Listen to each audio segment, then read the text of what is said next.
Ladies and gentlemen, welcome back to The Actuality. My name is Josh Wallace. I don't sound very much like myself. We managed to get sick over the holidays around here, and so we're going to do the best we can, and hope you can hear us okay.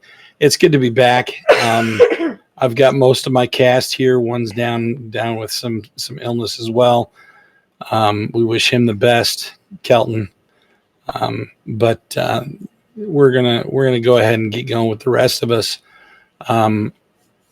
It's been a long journey in this particular campaign, and we welcome you to the last episode of the Soul's Direction. This is going to be a 2-part episode, and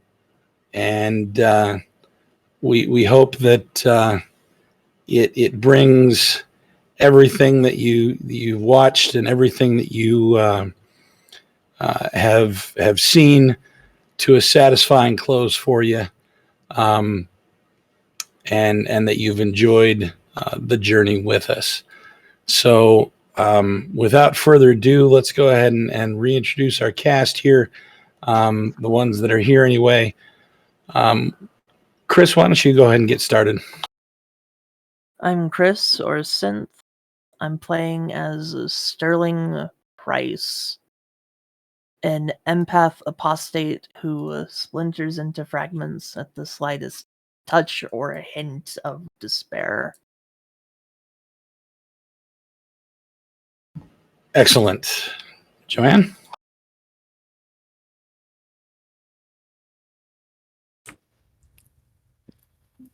One sec. Right in the middle of eating. Okay. I am Josh's Wallace other half, Joanne Wallace. I am playing Claire Thespian, a gallant goetic who wields a soothe deck and brandishes battle magic. And last but not least, Jeff. Well, my name is Jeff. I am Jeffrey Boring on Discord, and I am playing Albion J. Finch, an established path apostate who walks with a secret companion.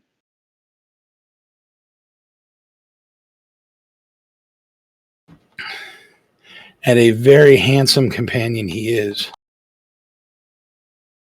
He's a good-looking feller. He really is. It's too bad more people can't appreciate that. All right. So last session, I don't remember if Chris was there the entire time, but Joanne and Jeff, you were both there. Do you remember what happened? We found Upper Fartown? Taversworth. Yes, Upper Taversworth. I was close. You were. We managed. I'm afraid I have little to contribute. Go ahead. You have a lot to contribute. We found the museum. We found the weird dude. We found the Temple of Vislae, and our big-nosed friend, the golden one, was very, very excited about it. It was cute. Yes, Sumner was extremely excited. And Narkariel was not. And then you dragged him in anyway. And to his surprise, he did not immediately explode into flames or some other similar destructive end.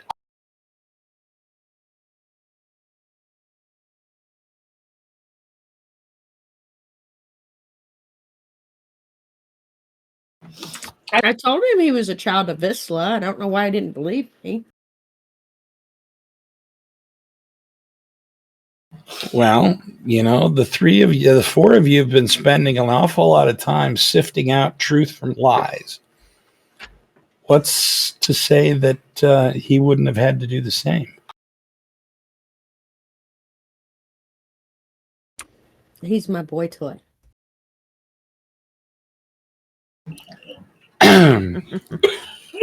All righty. So you went to the Temple of Vislae, and you met a Brillian, who is the acolyte there, also a Arabast. And after speaking with him, you determined that you needed to learn the spell Bind the Black Cube and cast it in that temple.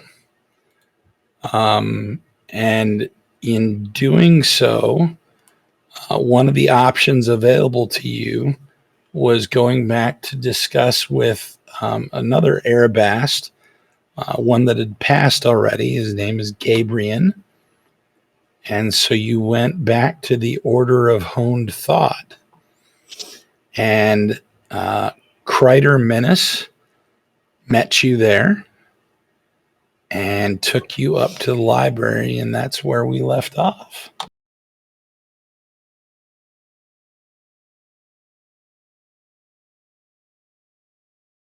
So we'll open up. It is almost the middle of the night. There is an almost supernatural hush. Not just something that you can hear, but something that you can feel as well.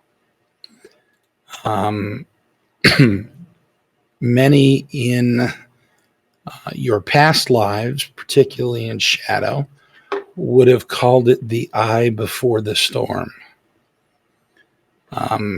It is not something that you've all had very much familiarity with, although Albion, you have had more so than others, particularly in your military service in Shadow.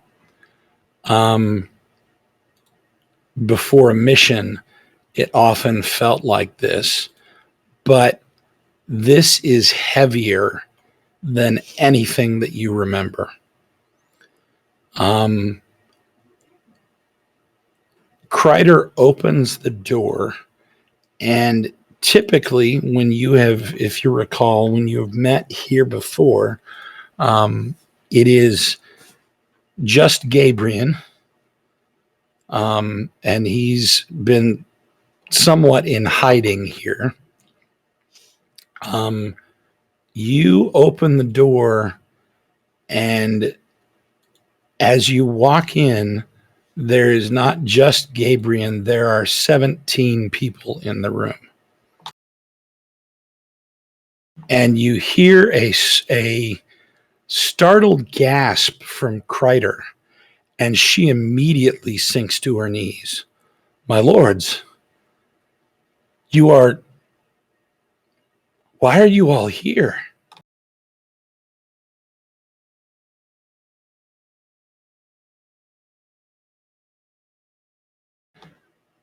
The people in the room,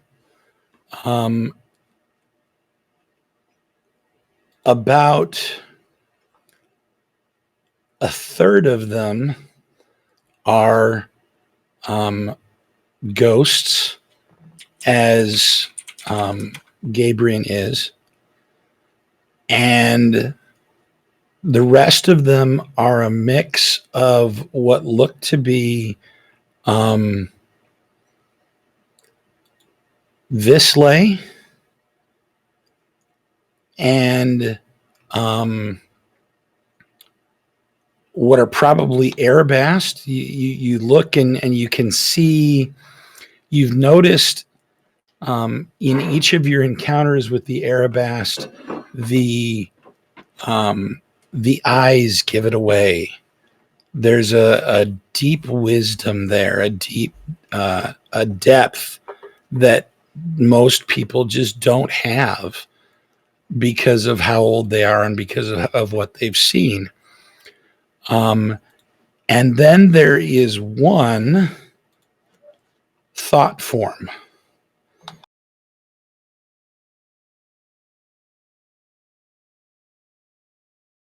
And Gabriel floats forward and he says, "My friends, welcome.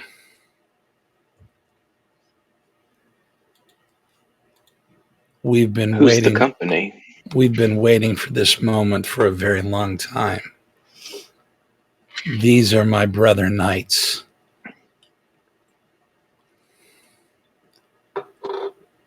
This is the order of the Viridic Knights. All of us.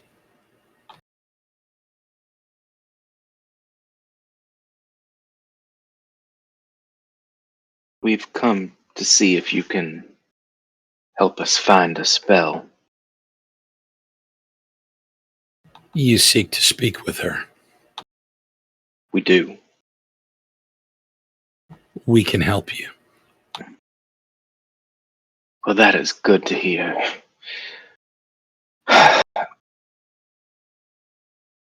I feared that this time would not come in time.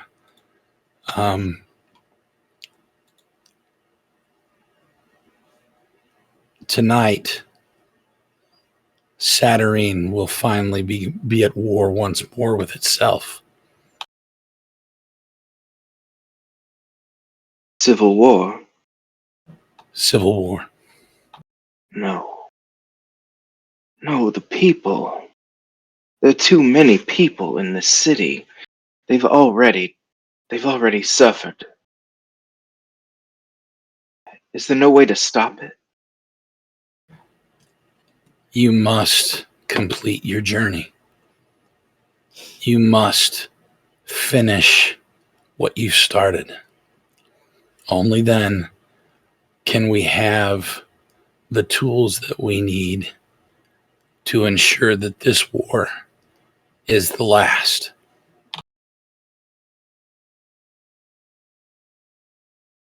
Why have you and your brethren assembled? What is your plan?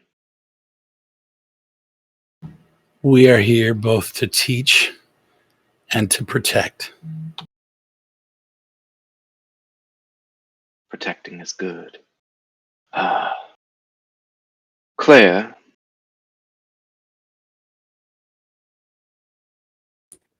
Yes.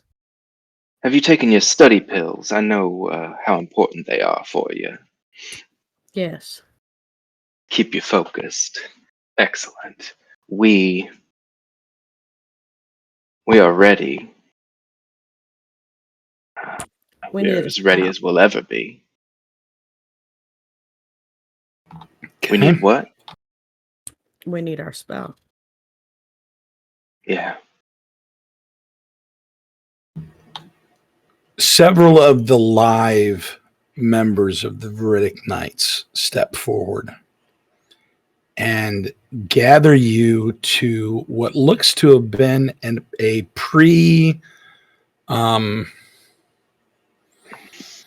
pre-drawn set of symbols on the floor. And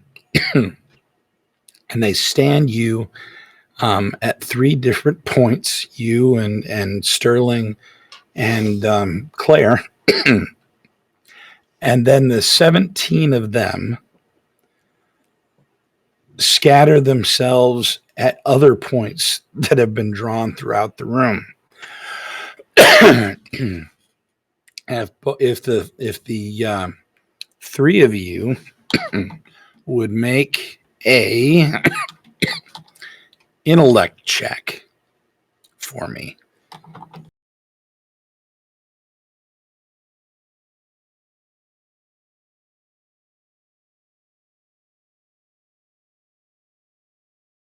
I would like to put a Bene into this one, if I may. Knock yourself out. I'm not going to go that far.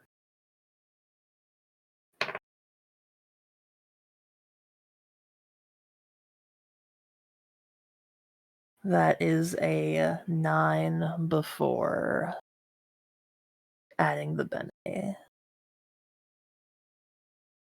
Okay. So 10 with. Mm-hmm.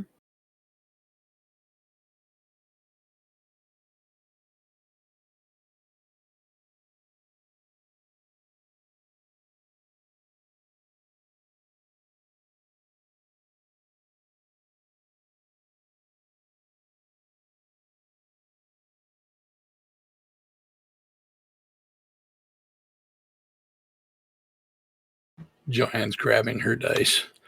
Jeff, what do you got? I had a 7 plus 3 intellect bene. Will magical lore apply to this? Yes, magical lore will absolutely apply to this. Okay, so that Would will a make it codified a magic- 13. Codified magic will apply to this. Okay, then I'll have an 11. So I have a 13 total. Okay.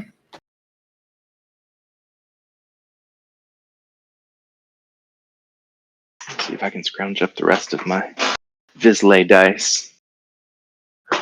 Sterling is strangely quiet in this moment, which he hasn't been for a very, very long time. It's almost as if his mind has finally cleared of whatever it was trying to think of.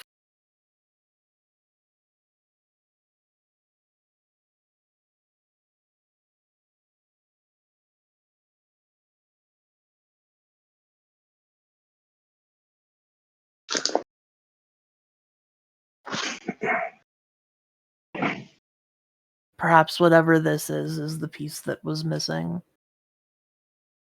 Or part of it. Okay, I got an 8. Okay. Are you adding Bene to that? Sure. Okay, so 9. Do you have anything that deals with magical history or skills or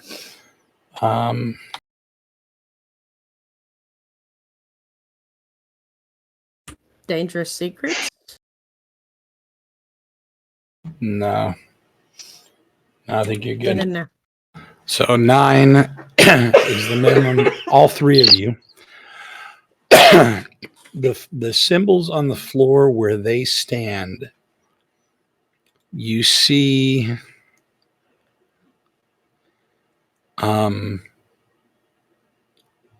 inside of them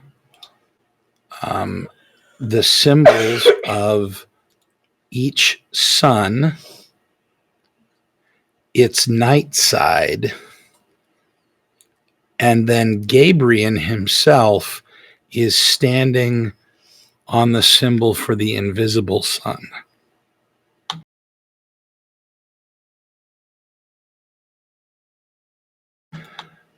They all begin chanting. And as they do, your minds fill with power. You realize that the few things that you've heard about the black cube, most of them have been lies. You've heard that the black cube has the ability to bring random bits of the legacy. You've heard that the black cube has the ability to grant random wisdom. You've heard that the black cube is a way to commune with the dark. All of those are incorrect. The truth is, the black cube is a way to communicate with Vislae herself. And if cast in the right place, using the right spells and the right knowledge, which you now have, you can receive direction from the goddess Vislae by herself.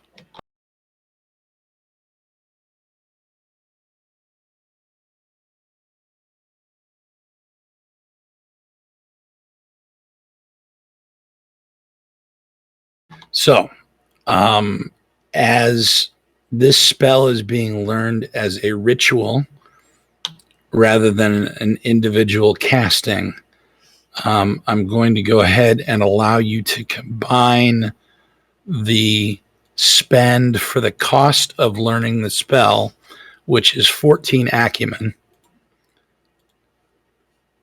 and split it between you however you'd like.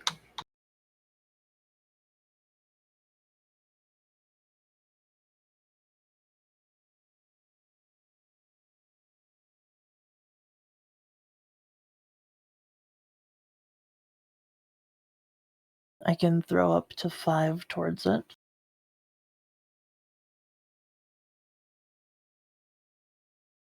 Depending on what everyone else has.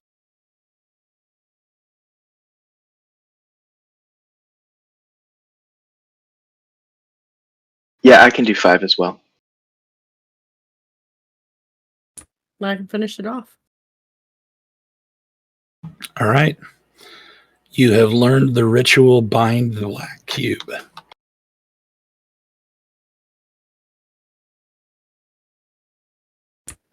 So all 3 of us know the spell now. It's really expensive.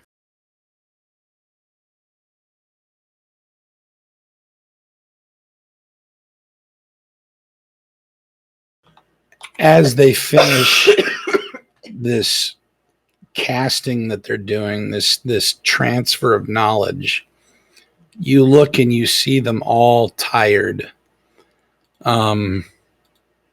Particularly the ones, the Arabast and the ones that are dead. You see the tiredness in their eyes. It's like they've been on this road and they've been doing this for a very, very, very long time. And they want it to be over. You know, when you've had a responsibility for a long time and you've been carrying it and you just, I'm done. I want to put it down. Somebody else can do this. That's what it looks like when you see them. Even Gabriel, who's normally smiles, looks quite tired.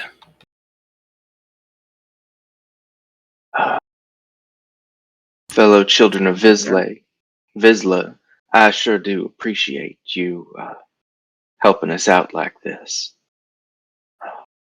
It sounds like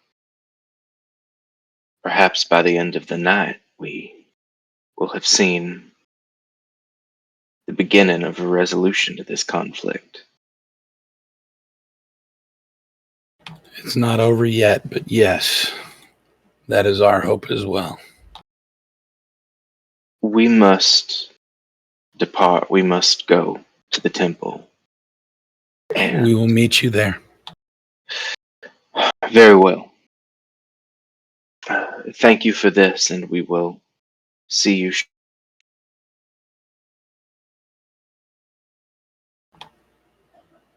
May the Mother watch over you. And all 17 knights sink to a knee as they look up at the 3 of you.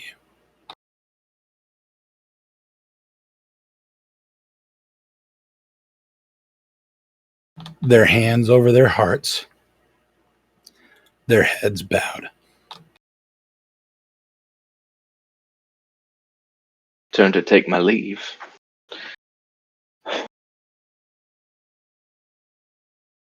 You walk out of the library. I nod towards one of them before I head out.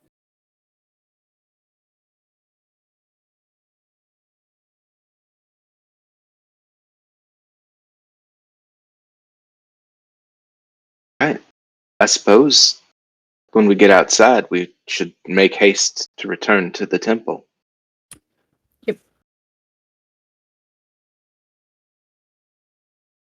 So I presume you're hopping inside Screech. Yep. Because Screech knows where to go now. The beautiful blue beetle. Yes, my beautiful blue beetle. What level is Bind the Black Cube? 14. 14. Okay.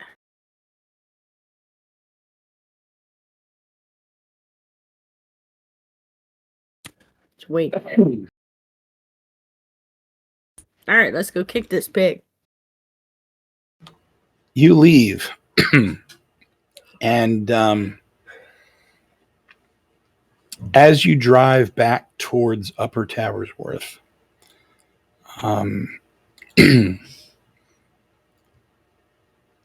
the feeling gets heavier, more tangible.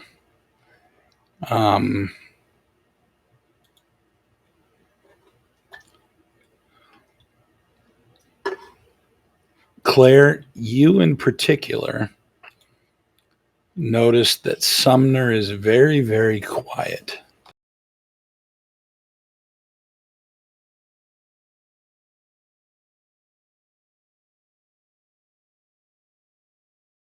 Like even more awkwardly quiet than normal, and that's saying something for him. If he's not busy sniffing something and telling it that it knows what it needs, he's got that awkward, quiet, awkward silence. But this is different.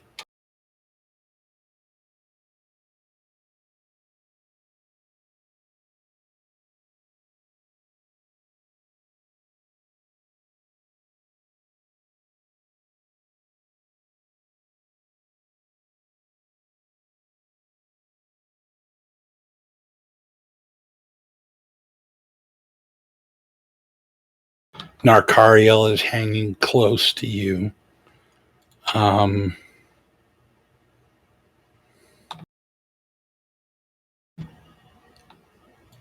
It is not until you get to Lower Tabersworth that you finally see it. It takes a few moments, but one of you can, if you want, you can decide who sees it first. But out of the window, you see off in the distance, behind you, a large explosion.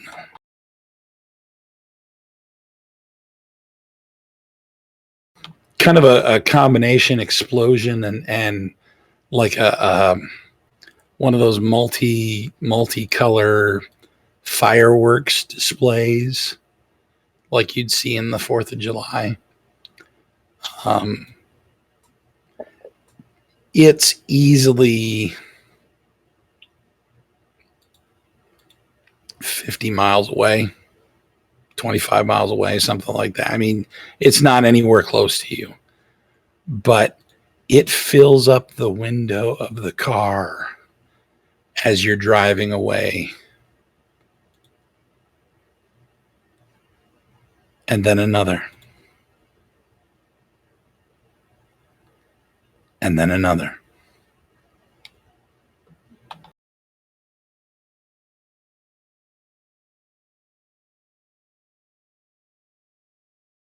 Someone is tossing a lot of magic around.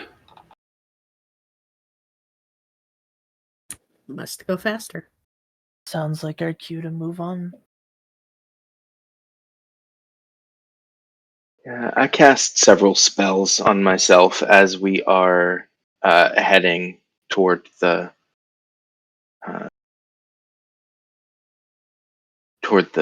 temple. Okay. What spells do you cast? I cast Prescient Defense. It's a level 4 spell. Okay. and I cast Lorica Squamata, a level 8 spell. What's that one do? It creates a semi-translucent armor around me, reminiscent. Well, I studied this so that it would look just like a fancy suit, with Okay. a fedora over the top of it. It grants +2 armor and adds +2 to my resist and withstand defense rolls. Okay.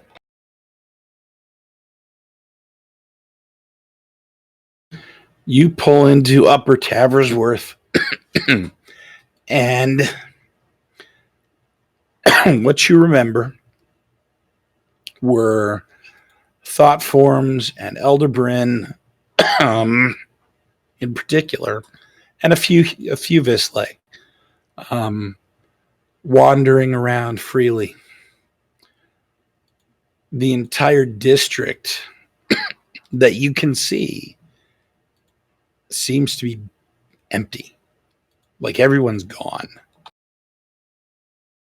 I don't like this.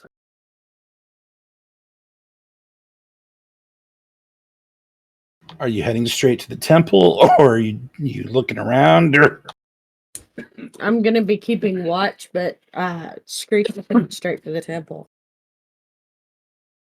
okay, you keep watch. You do not see anyone.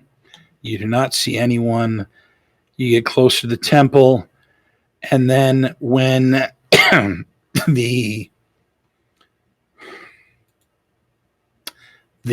temple opens up in the courtyard, right?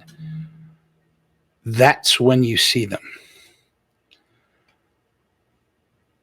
What must be the entire district is gathered around the Temple of Vislae, and they are all kneeling. Oh man.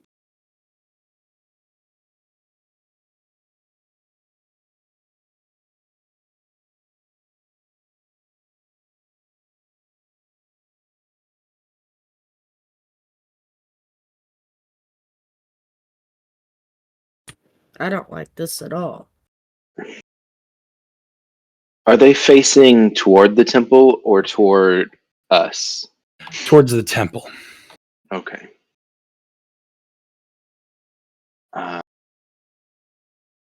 When we get to the outer perimeter of the folks who are kneeling, we get out and try to make our way through. They let you through. As they do, you note that as they part, those that look up at you do so with reverence in their eyes. I don't like this at all. Claire is very uncomfortable. You might have to consider yourself a role model in the very near future, dear. No. I don't want to. I don't want to. I'm a terrible role model. Well, that sounds like your future. Terrible role model. No, you get to be the role model. We all do. I'll be the good one if that's okay with you. Please do.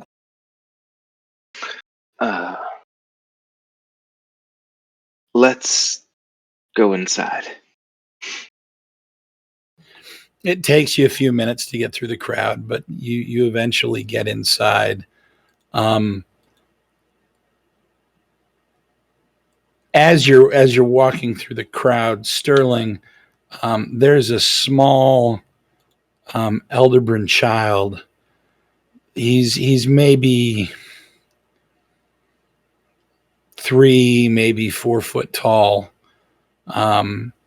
head of a pelican, and the body of a man, and he's he's kneeling, but he reaches up and he kind of touches your leg, and he says, "Mother said that you would save us. Are you here to save us?" I'm gonna try. We're here to do something like that. And he reaches up and he hands you a very small teddy bear.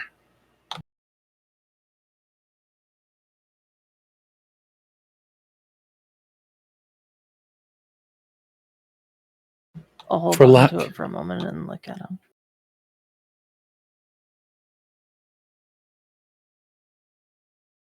I'll just nod. I'll make sure this gets back to you. He bows and goes back to praying the way everyone else is.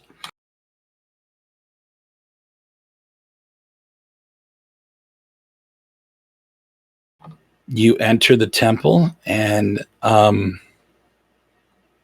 in the center of the temple, floating above a stone platform and sitting in not a lotus position, but a cross-legged one, you see a brilliant. Well then, I presume your journey was successful. For a given value of success. Yes, we return with knowledge of the spell. Excellent. Are you prepared, or do you wish to do something else? I don't think anyone in our position would ever think themselves prepared unless that person were a fool. But I can't think of anything else we should accomplish. This is the beginning of wisdom.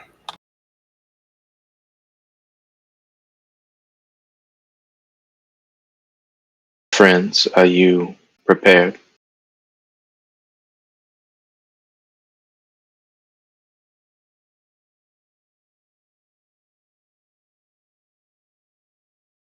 As ready as I No, need to but be. we need to get this done. Indeed. I clutch onto the bear. Okay. So you know that one of you will have to take the lead on the spell. That person is going to have to solve an intellect challenge of a level of 14. The other two can assist in that challenge.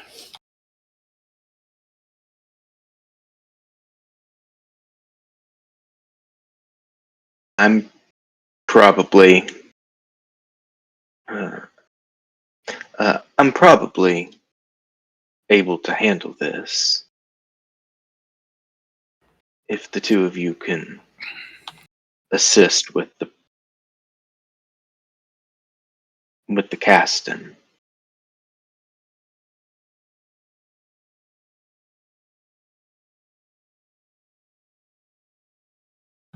How much sorcery do you have together?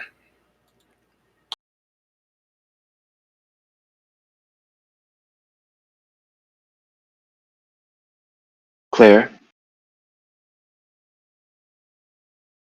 I haven't used any, so I currently have 6. I have 3. I must have fallen behind at some point. But I you have 3 three total. Sorcery. total. Is that your maximum? Yes.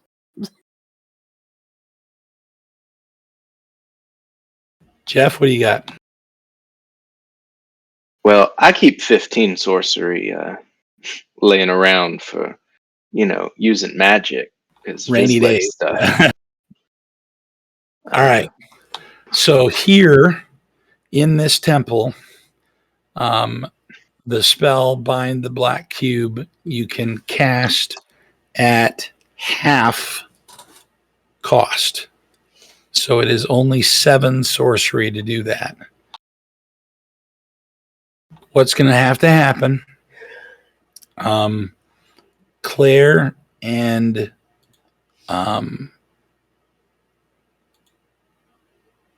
Sterling, you are both going to need to take an intellect action. And the difficulty of that action is going to be 7. If you both succeed, you may each add 2 to Jeff's venture, and your difficulty, Jeff, for your intellect action is 14. Yes.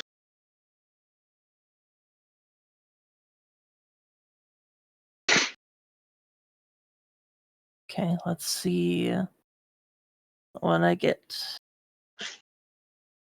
I'll throw, let's say 2 bene at it, just to make sure. I succeed.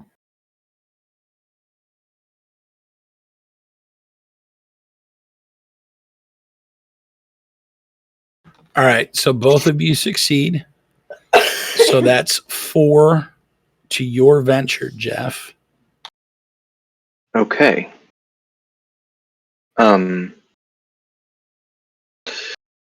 right. I will add 3 intellect bene toward this, as well as another sortilege toward my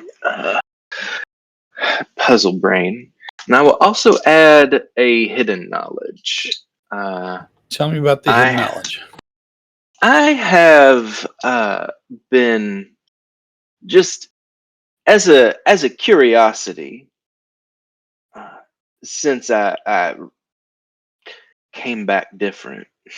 I have been interested in looking at the wonderful things that makers can do with puzzle boxes, and have become something of a puzzle box enthusiast. I have spent a great deal of time.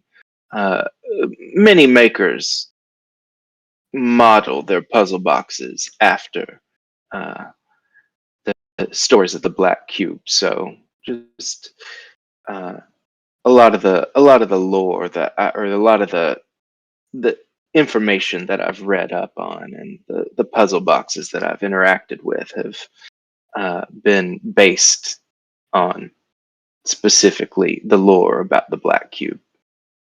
Okay, makes sense to me. And I've got Magical Lore 3. That's 7. And then I've got 4 more, so that's 11. Okay. Can I put a hidden knowledge into it too? Or no, since I'm not part of You're the not roll itself. part of the roll itself. Yep. Okay, so 4 plus 4. All right. Come on, big money. No whammies. No whammies. Thank goodness. I got a 3 on my mundane die, which puts it at 14, and I got a 7 on my magical die, which puts it at 18 total. Very nice. Okay. So in the center of this chapel, you see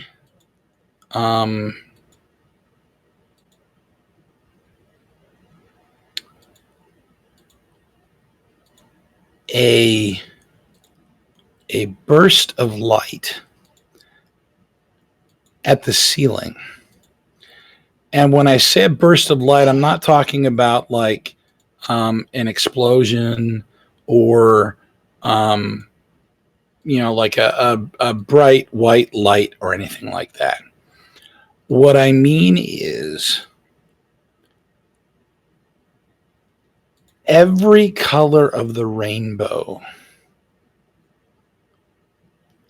enters the temple through what looks to be a separate stained glass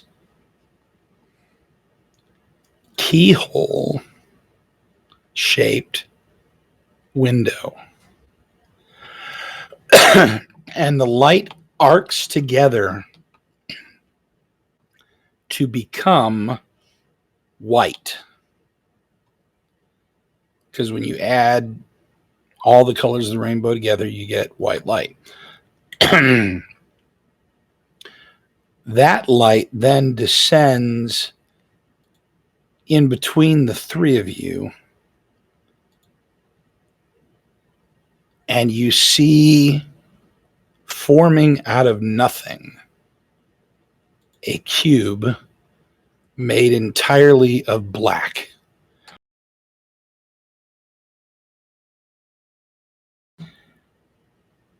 It's spinning very much like a gyroscope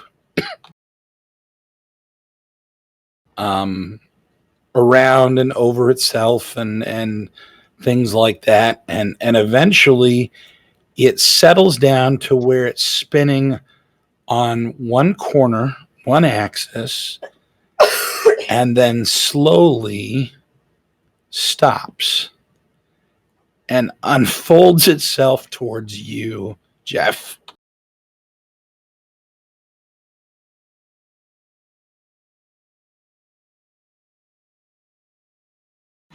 Inside is black.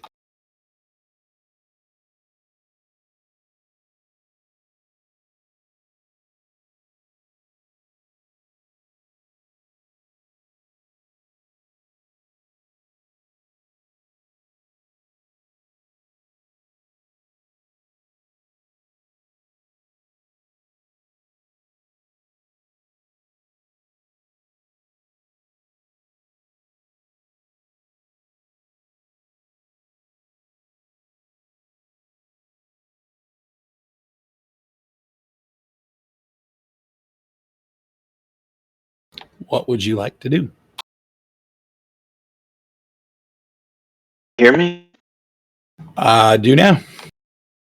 Oh, okay. I said I reach in. I'm sorry. Okay. Your hands close around a few things. There are three heavy objects. Can't quite tell what they are, but they seem to have handles. Hmm. And what feels like a piece of paper. I withdraw each of these objects and the piece of paper. Okay. As you do, the cube closes back up and vanishes. In your hand, you see three mirrors. Kind of like the vanity hand mirrors that were so popular back in England. What you notice about these is every single one of them is cracked.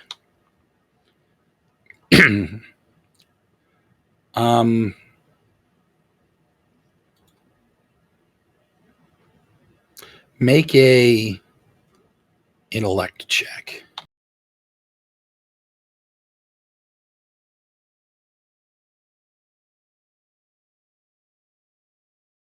Skill I can apply toward this. Probably not. It's just a snap kind of a insight. Okay. I rolled a 6 and I added my last Lacnay. So 7. That's probably good enough. You happen to notice that as you look at all 3 of the mirrors, you don't see anything in reflection as you're looking at all 3 of them. What you do notice, however, is that all 3 of them are cracked in 17 different ways.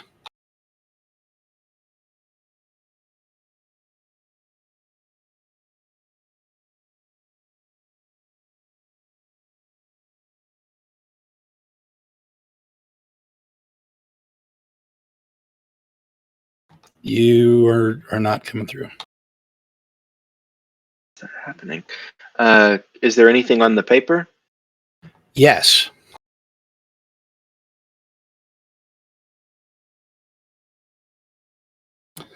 The paper reads,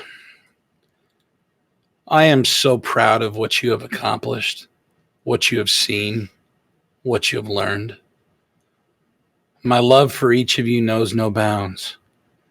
You have suffered, you have hurt, and rather than give up, you have continued on. If you would do so for just a bit longer, come find me at the place where Vislae are meant to truly see themselves.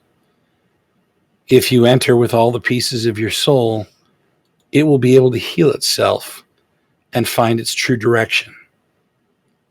Home. And it's signed with a flourish M.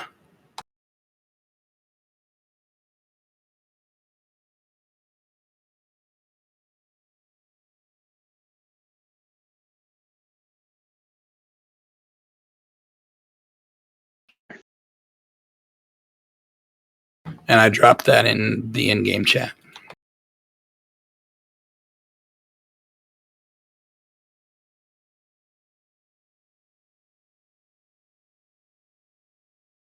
If I bring any of the pieces of my soul near to one of the mirrors, does that have any effect on it?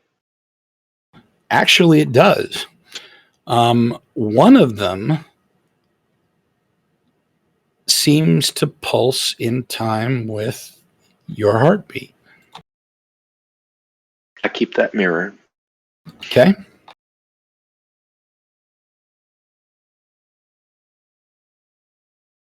And I hand the other 2 to my colleagues, and I say, if I'm correct, I believe that if you hold a piece of your soul near to the mirror that is intended for you,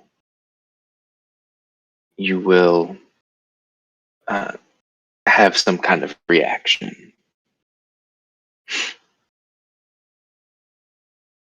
I look around quickly before I grab one, as if expecting the mirrors to spread around. Nothing happens.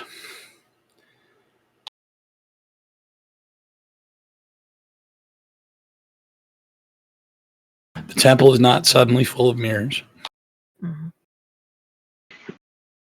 I'll hold out a couple pieces of my soul and just reach for one of the mirrors with the same hand.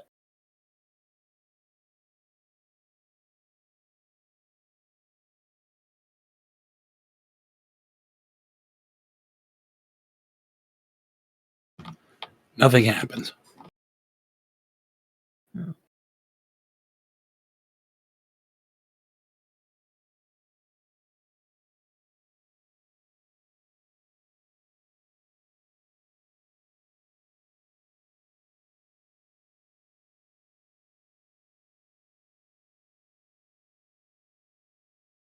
Do you think you could try one of pieces of your soul on that mirror?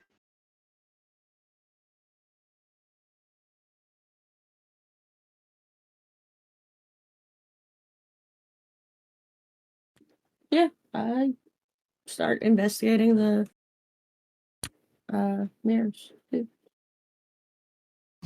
So you try a piece of your soul in the mirror that Sterling has, and it begins glowing with your heartbeat. Okay. I suppose that's meant for Claire. Sterling, try the other one and see if that one is going to respond. I'll try that one. And it does.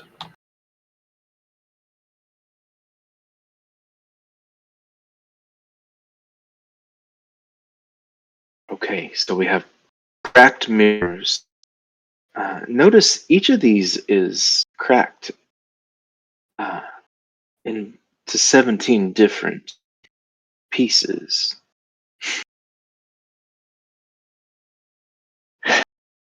Yeah, the total count of pieces of mirror in the frame, and they're not loose, right? They're not like it's not like loose glass or anything. It's like they were fused in there, broken. The pieces are not the same shape on any of the mirrors. It's just that there are 17 of them on each mirror. Right.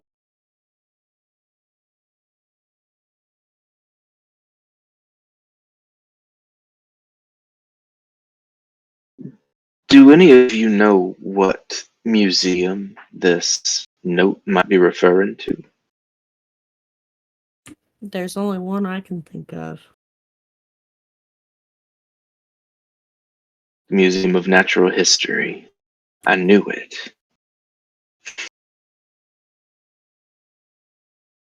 No, what are you thinking, Claire? The Museum of You. I don't believe I've heard of this place. In the palindrome.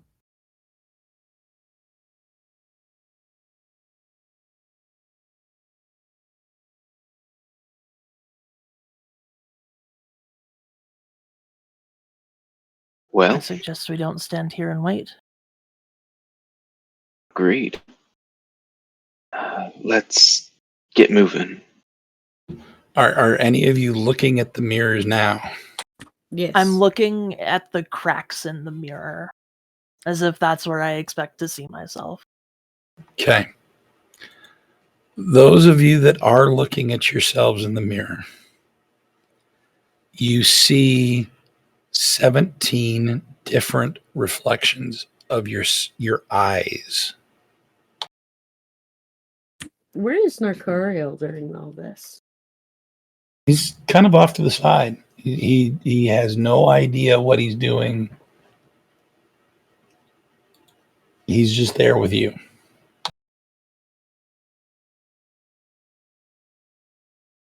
The reflections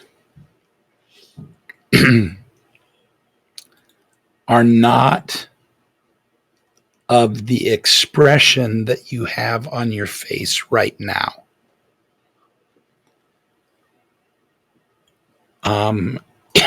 Each one is tinged with a bit of a different color. And I'll jump to Albion in particular. Albion, as you're looking at the mirror, one of the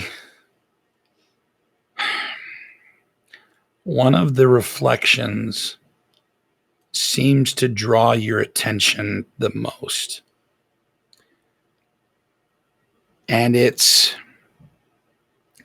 a set of your eyes that is edged with a bit of a silver glow. And without knowing how you know, you are absolutely certain that those eyes are the same ones that your friends keep telling you about, about who you used to be, the maker that they keep talking about. You know with absolute certainty that that is him.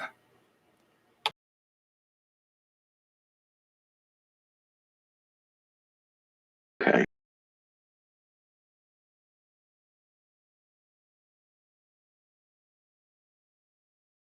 think these reflect our ourselves, the selves that we would be if we were embodying the different suns.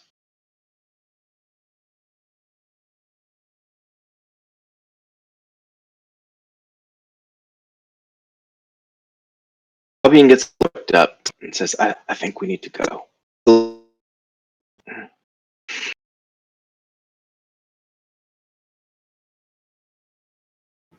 Everybody make a perception check.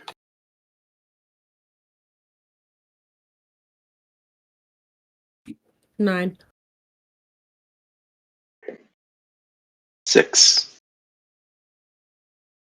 Would searching help me here by chance? Would it Not apply? really. Okay. 1. Okay, Claire, you hear from outside a very faint explosion and the Yeah, start I'm of some nervous tittering, like people worriedly screaming, like nervously screaming. Okay, there's a big difference between nervous screaming and tittering. It's not loud enough because you're in a building that's almost completely built of marble. The doors are almost a foot thick. The sound gets muffled. Okay. So I'm hearing muffled screaming of terror. All right. I think it's time for us to go.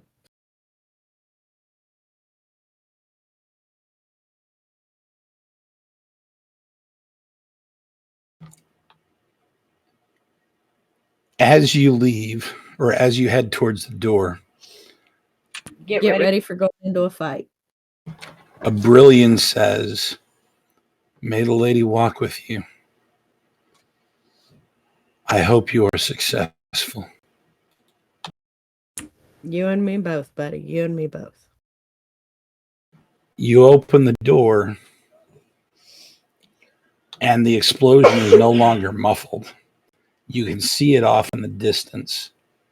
It's massive. Get to your homes. Get to safety. Actually, get inside the temple.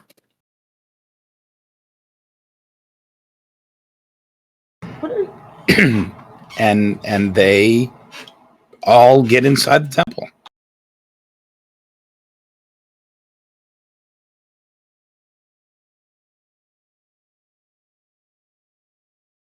Yeah, I'm gonna usher everybody into the temple to where they're safe, and we're gonna book it for Screech. Okay.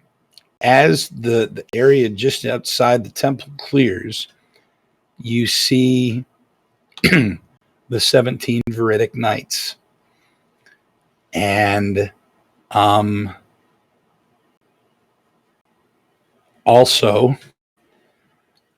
Kreider Menace and the little guy that you keep meeting at the door of the Order of Hone Thought. Sumner's there. Guard the temple.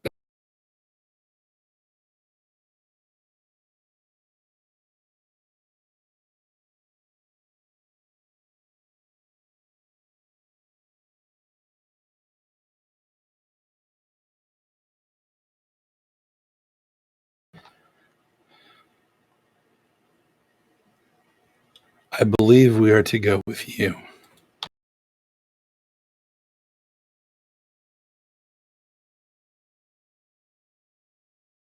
And Sumner reaches inside his threadbare robe and pulls out what looks to be a golden longsword.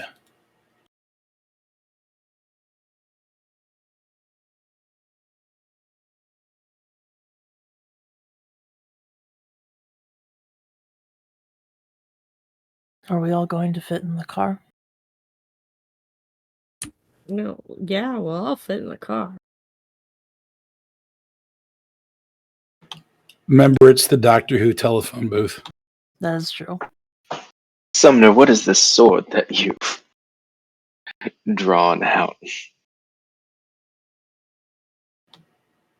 He looks at you and kind of his brow furrows and he says, I am the golden one. Of course.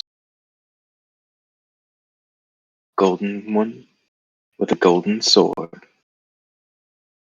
That seems poetic. And then I give his nose a little tweak. And you see he reaches up and he kind of brushes at his nose and you see him blush. Oh, And he's never done that before. oh my. I did not intend to send those kinds of signals. Oops. Probably did. Well, let's get going. We need to get there quickly. We will ensure that you arrive wherever it is that you need to go in one piece.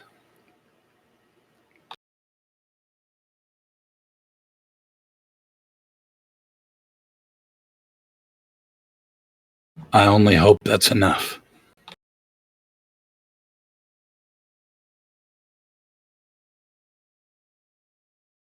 It's a start. Screech. Hit it. And with Screech is going to look at you very confused and then take off. And that's where we'll take our break for this session. So we'll be back in about 10 to 15 minutes. Folks, thanks for staying with us. We appreciate it. Hope it's been enjoyable so far. And we'll see you here shortly back in the actuality with our Vislae.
Welcome back to The Actuality.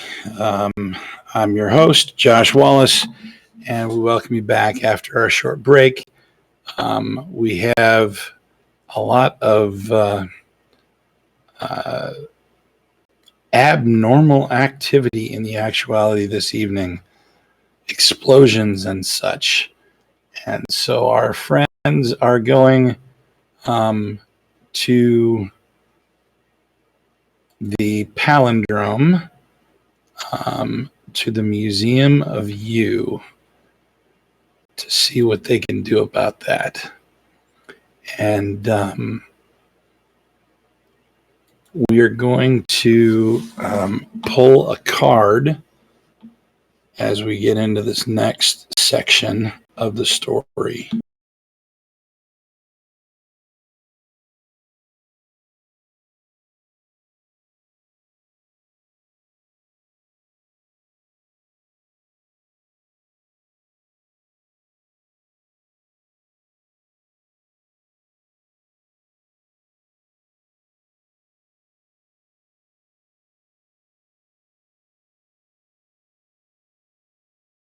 And that card is Misremembered Dream. Mysteries, rats, mirrors, stone means confusion, mistakes, change in identity. Dreams are the strange constructs of our subconscious, made stranger still because we don't remember them clearly. Some say in shadow, people's dreams seem strange because they're remembering the actuality. And in the actuality, people's dreams resemble the mundanity of the gray. That is, at least in part, true. But of course, like anything having to do with the deepest reaches of the mind, it's much more complex than that. The line between memory and dream is already tenuous, but the memory of a dream, or the dream of a memory, who can count on that? Counting. Yes, the one person that could count on that is not here. Billy is missing. All right, so you are hopping in Screech, your rusted blue beetle piloted by a other spirit, Yes. and you are headed towards the palindrome. Yes, as fast as Screech can make us go vroom. All right. As you pile into this car, Sumner comes with you, as does Kreider and her friend. The knights do not. They look at you and smile, and each one of them appears on a horse made of alabaster. The horses are all at least 7 feet tall, bulky like a Clydesdale. And the ones that the particular knight has deceased, the horse is a ghostly horse, but they're all the same basic horse. They appear to almost have been cloned or created. You can see what looks like carved armor around joints that hangs and moves as if it were free. And each one of them draws a weapon. Several of them draw swords, as Sumner did. You see a couple that have staves that almost look like, Gandalf wizard staff, right? One of them pulls out a brace of pistols, and another one pulls out what looks almost like a Gatling gun.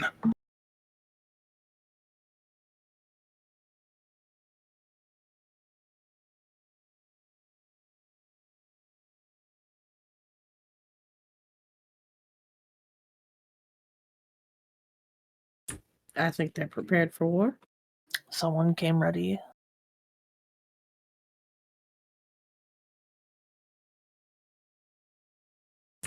Yeah, I'm gonna floor it and start heading for the palindrome. Okay. They flank your car and are riding with you. Now,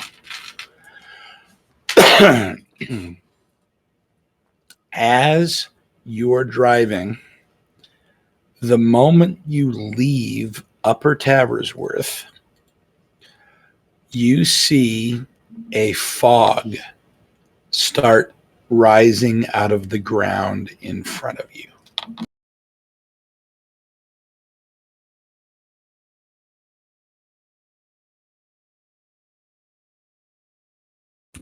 Screech, avoid. Okay. Make a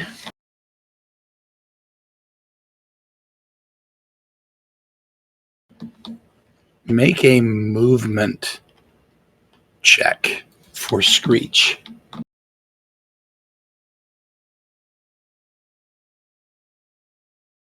Assume he has a Bene to drop into it. I don't think we've ever statted Screech. It doesn't matter. It's still going to be a dice roll plus Bene. 7 plus the Bene is 8. Okay. So you see him start swerving through streets and side streets, and it looks like he's trying to stay out of the worst of it.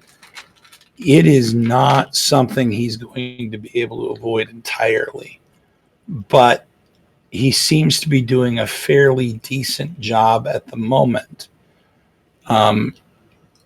Kind of staying ahead of it, I guess, would be the best way to do it. He's traveling fast enough that it's not able to rise up to where he can't see where he's going.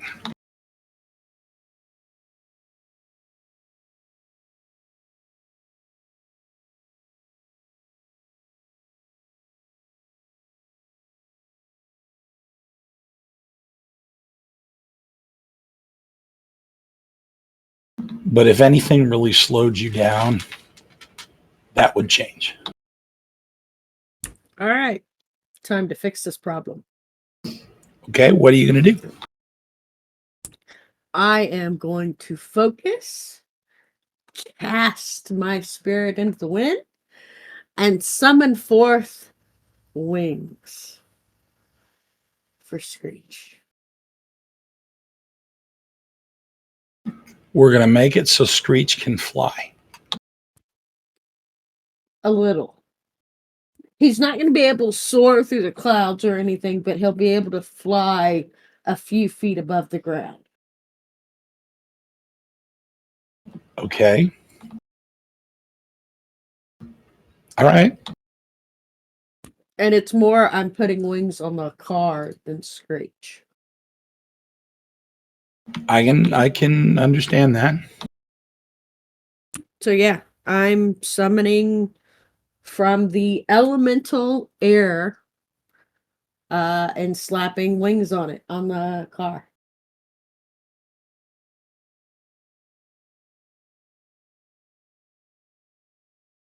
All right. Go ahead and roll that.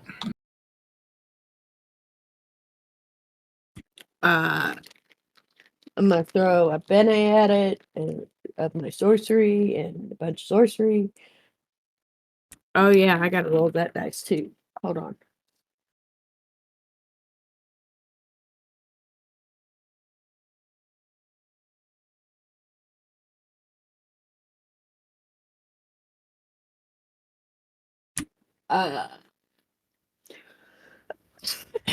I got a 6 on my magic dice and 7 on the regular dice.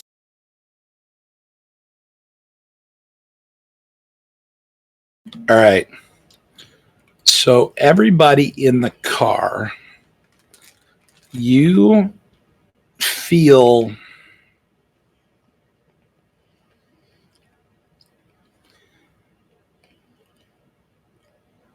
almost like a fish that just got grabbed out of a river by a bald eagle. The car shudders as it feels like something gripped on to the back of it. And you look outside and you can't see anything, but it feels like the car lifts off the ground just a little bit. And you see outside where the smoke and the fog is coming up, rising up out of the ground. You see it billowing around in great puffs, like the beating of wings. It's still coming up, but it's being batted away, if you will.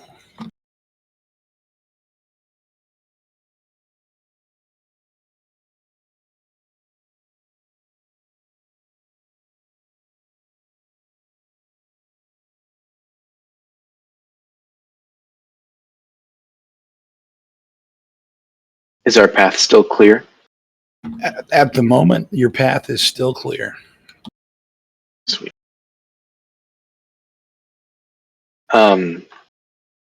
How far are we from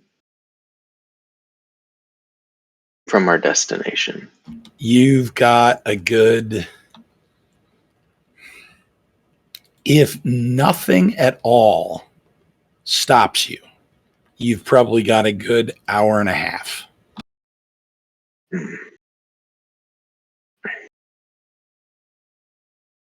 Okay.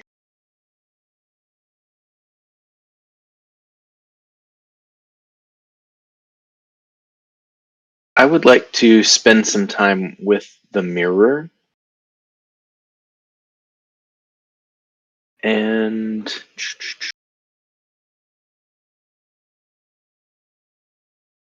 I have a spell called Insightful Analysis. It allows me to examine a magical effect closely and learn its level, its color, its facets, its general nature, the name of the caster. Okay, some of this stuff is irrelevant. But I would like to use Insightful Analysis on the mirrors to see if I can learn anything about their specific use. Okay.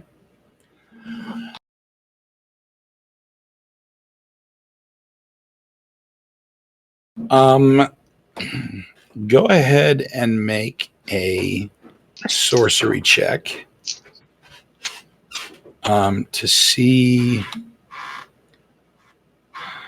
Let's see. The quality of the information you glean. Okay, I got an 8 plus 5. Oh, crud. Okay.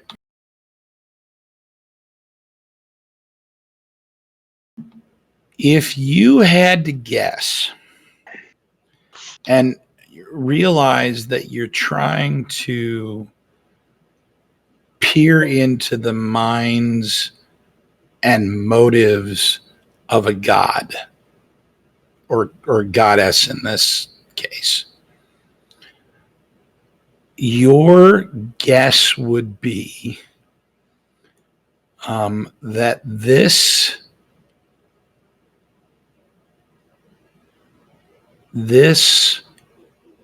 mirror is something of a teaching tool to remind the user about perspective.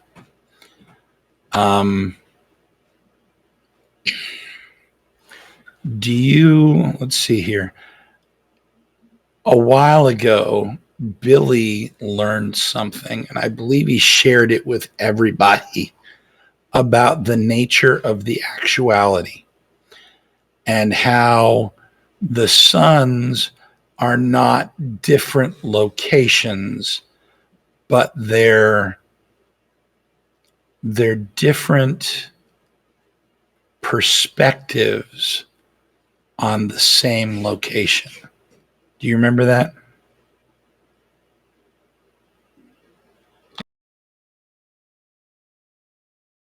Yes. I don't Okay. know if you heard me. I didn't. Oh, why that's happening. This is very much the same kind of sense that you're getting. That, take for instance the silver one that you were looking at before.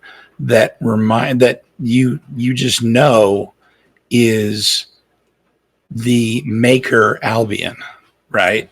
That you don't remember per se, but that everybody else does. If you look at those eyes and you look inside, what you find is that they're not different, as in Maker Albion and Apostate Albion aren't different Albions. They're just viewed through different perspectives. Okay. Does that make sense? Yeah, I think so. Could I use this mirror to, excuse me, to connect to the other selves represented in these many reflections? Can I connect to those other perspectives using the mirror? You can try. All right. What would that look like? That's a really good question. We're going to make this up on the fly because I have no idea. Let's go with, that's going to be a sorcery check that's going to require 2 successes. And you're probably looking in the DC 12 to 14 range. Okay.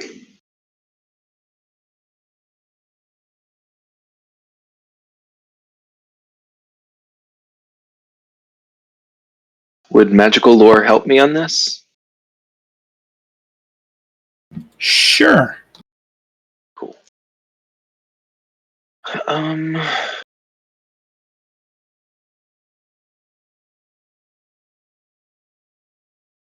I will spend 3 sorcery.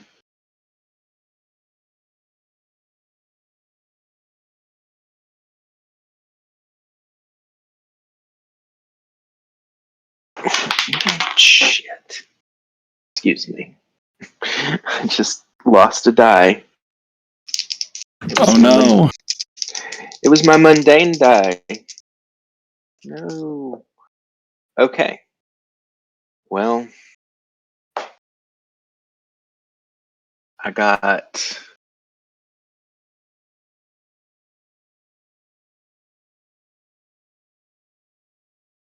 15 on one, and I got an 8 on the other. So, Okay. no bueno. I'm going to draw another card here really quick. Hang on.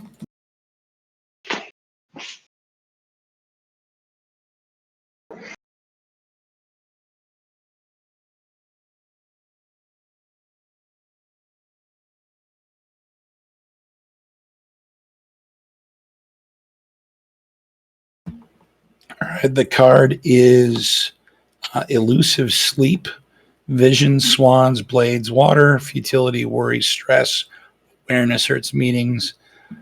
I'm going to say that for the very briefest second, you felt like you touched something. Like there was a way to Can connect I do something? with. Yeah, go ahead. I just realized I have an incantation called the Footprint of a Moment, Okay. which allows me to essentially spend the incantation and get a free reroll. Go for it.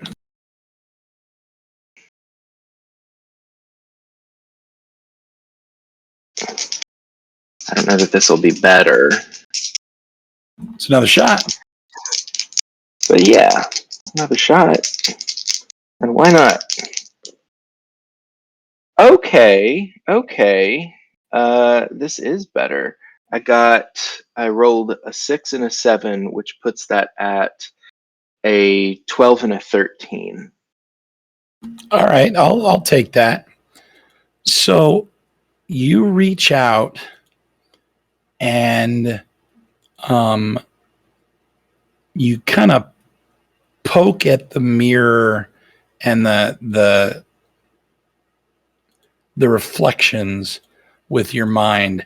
Is there one in particular that you're interested in? No, I'm kind of interested in just kind of like trying to unify my, like, sort of find out what is the core of Albion and what are the threads that bind each of these together. What makes Albion Albion? Because I feel like that sort of understanding with the fragments of our souls and whatever power these mirrors hold will, I don't know, probably help us win. So, Okay. You reach down in and see about touching those reflections with your mind. And what you find is that every one of them is you. Like, for instance, the Albion of the red is a serial killer.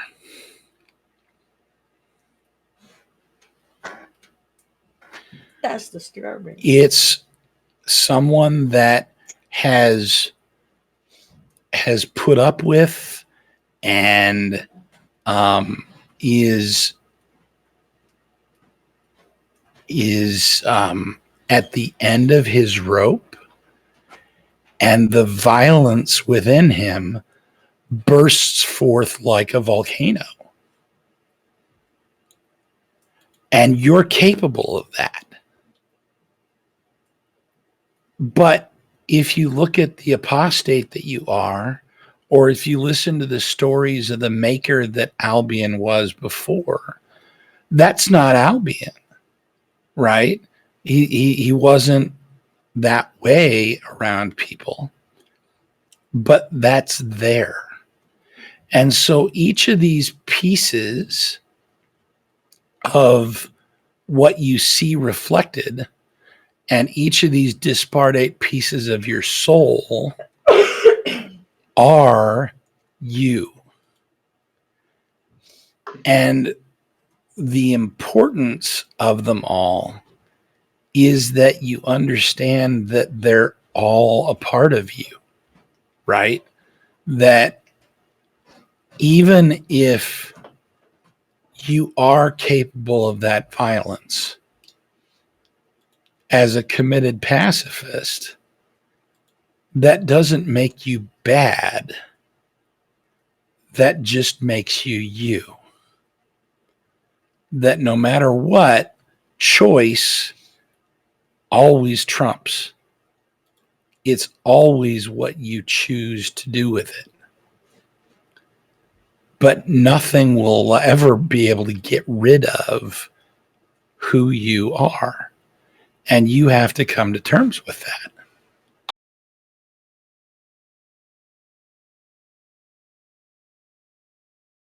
Does that make sense? Sure. Yeah.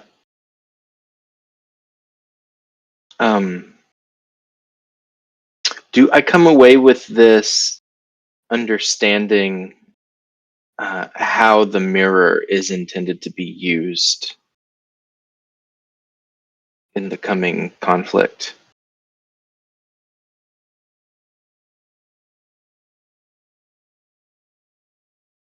You get the sense that the mirror itself is inconsequential. Mm. It's the understanding that it grants. Like the fact that you understand now that all those pieces of your soul are not different yous. They're all the same you. And if you accept that, your soul can heal itself. That's what's important.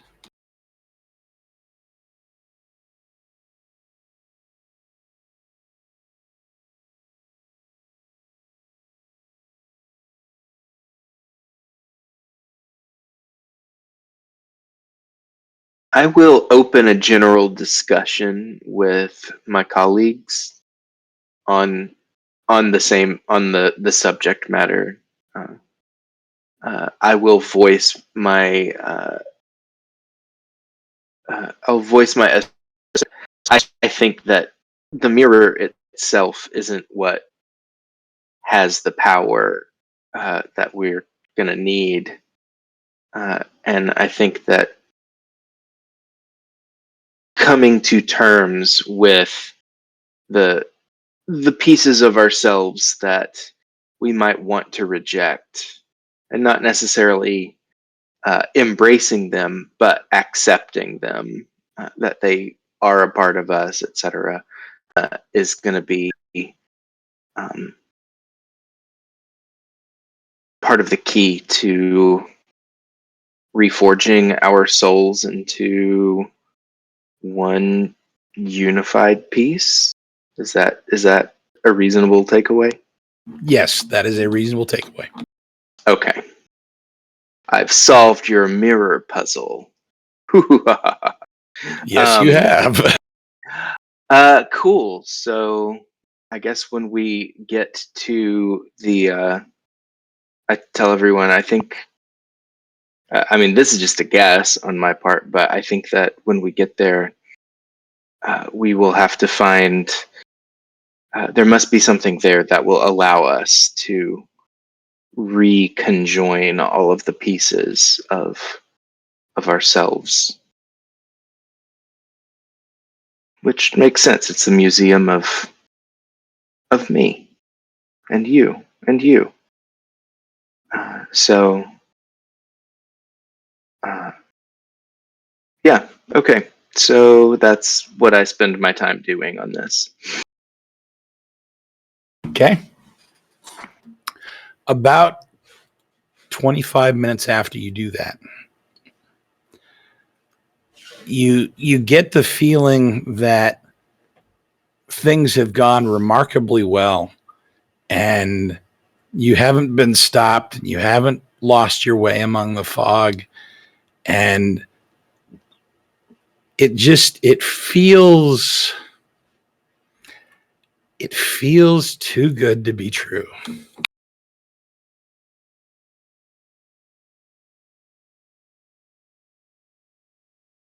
And that's when you see it. Ahead of you, you see that what has actually been happening is that the fog has been rising in a very specific way to guide Screech into a bottleneck.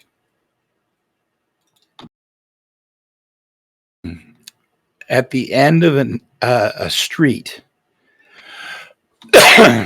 you see several things. Coming from each side, you see, you presume Vislae. Those Vislae are, their skin is dry and cracked, and their shoulders are hunched forward, and they're walking slowly. Those of you that have lived in shadow in such a time to have seen zombie movies, they're not walking like zombies, but they're slow that way. They're very mechanical. They're very deliberate. From their eyes, from their nose, from their fingertips, you see them dripping a black, thick, oil-like substance. Further down, you see a massive,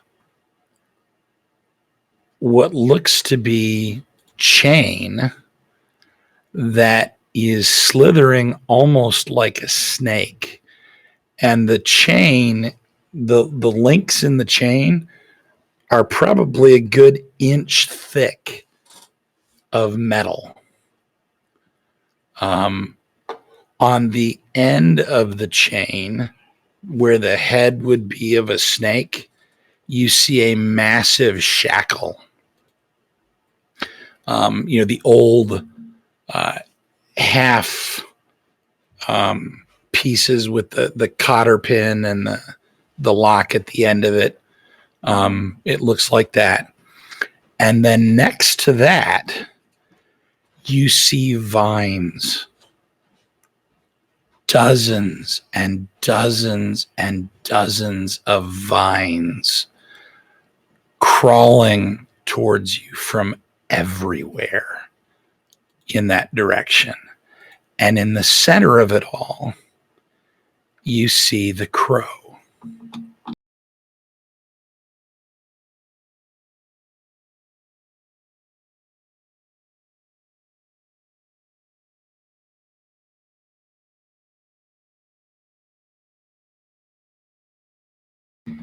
You shall go no further.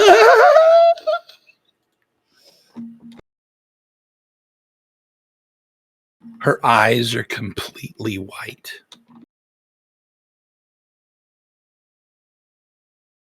I think now's the time for your little boyfriend to get out there and do a little fighting, Claire.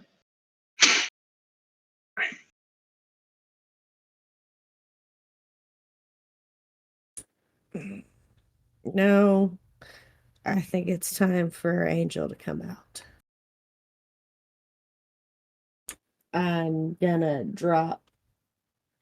Let me go get his name.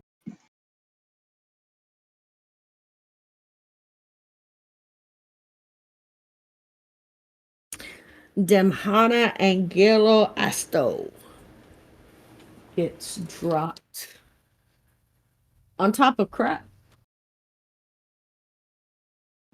Oh, Yeah, you remember him, right? I remember him.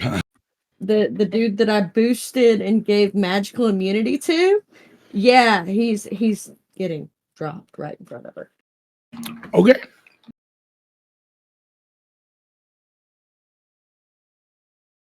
You can do that.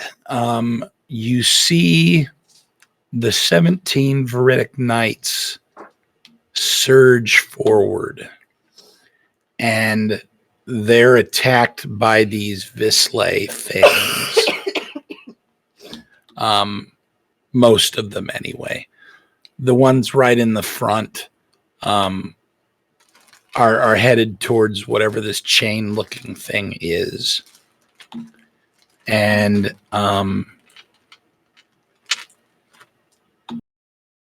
yeah, that's where we're at. I rolled a 9 to summon him. Jesus. You're welcome to look. I'm not. I trust you.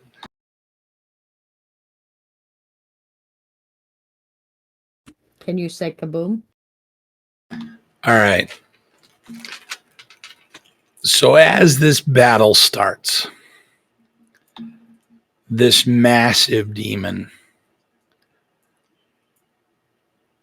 appears. I'll tell you what, you describe how he comes.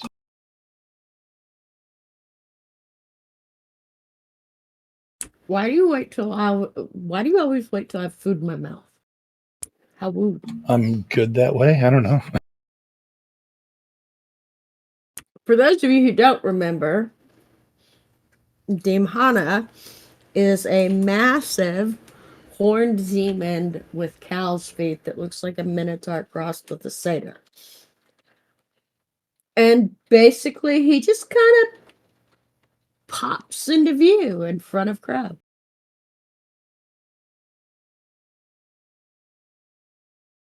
And what are you having him do? Beat up Crow.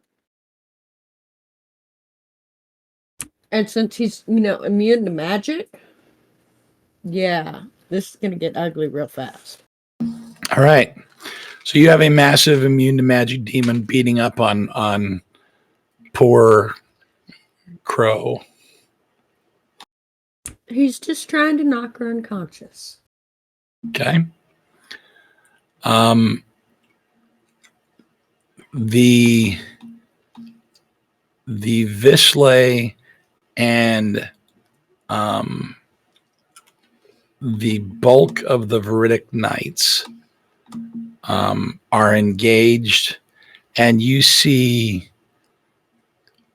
some of the craziest spell weaving that you've ever seen in your life. Massive claws and chains and ice and fire and anything and everything that you can imagine going back and forth between these groups. This massive chain heads towards the car, and the three Veridic Knights that are working on it seem to be having less success, and it slowly grabs a hold of the bug You're up. as Sumner hops out with his sword and starts going to town on the shackle that is this thing's head.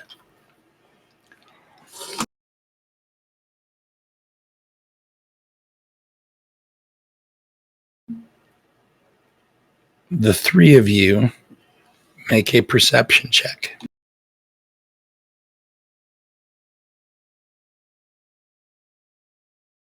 8.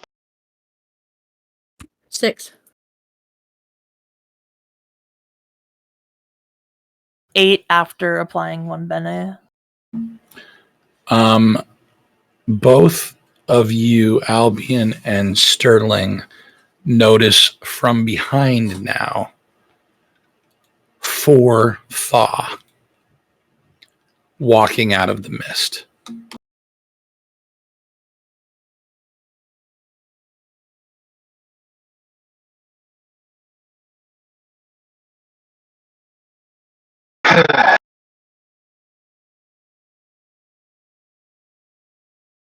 Are any of us combat oriented at all? Claire is. Claire's what? Combat oriented. Can you fight, Claire? Brandishes battle magic. Yeah, Claire is going to step out of the car and Narcaria sits out with her. push the button. I have like one or Suit's two gonna things. pop up. Let's do this. Albion is going to cast. Oh, what is it? Thought becomes motion. I can direct objects, a creature or an object that weighs less than a ton, up to a long distance each round as an action. And I can attempt to, as long as the spell is active, I can attempt to move different things, but only ever one thing at a time. And I cannot move myself. So I would like to go ahead and cast that. And are there any large, heavy things in the vicinity? You're in the middle of the reclamation. There's rubble everywhere. Perfect. I find a giant piece of stone that I can lift, and I say no, and gesture slightly, and I slam the piece of stone into one of the thaw and try to pin him in a pile of rubble, or just crush him to death. Famous last words. No.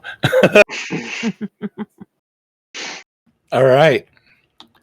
Claire, you're armoring up. What are you doing? I'm facing down the thaw. Okay. What are you doing? Facing them down. You just stare at them, or No, I'm Mean mug him to toward- death. Yes, I'm Stand there mean mug 'em, menacingly. but stare at them menacingly with the mom voice. You naughty, naughty boys. No, I'm armoring up. I'm getting my sword out. Guys, you really don't want to do this. This is going to be very, very bad for everybody. Because I can summon multiple demons now.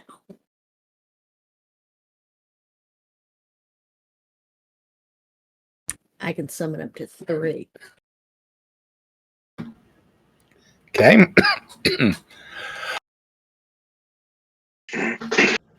Sterling, what are you doing? I sort of calmly get out of Screech. And I'm gonna look at one of them, like glance at them, and then as I see them, I'm going to try and search for some type of like weapon that I can use to improvise, like an improvised weapon, perhaps. Since Just I don't like on have the much in the ground or way of something? offensive magic. Yeah, it's just something around me. Unless there's one that I don't have to improvise.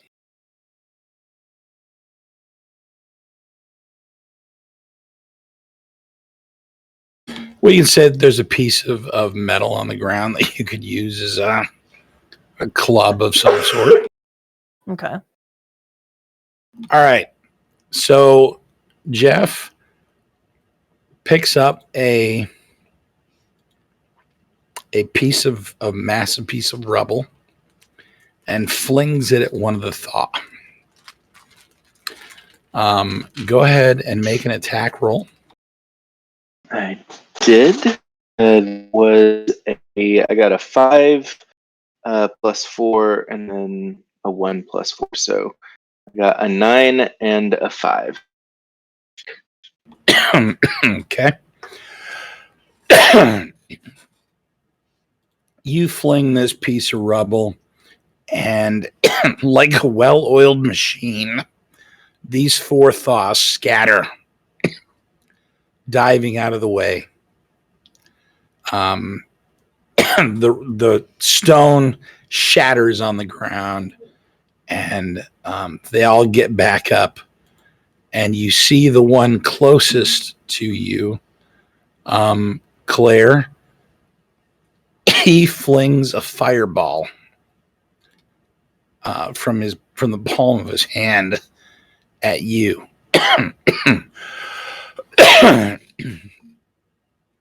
To which Narcariel pulls you behind him and reaches out and kind of catches it, and it disappears.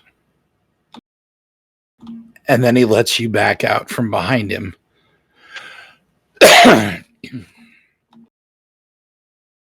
Not today, he says.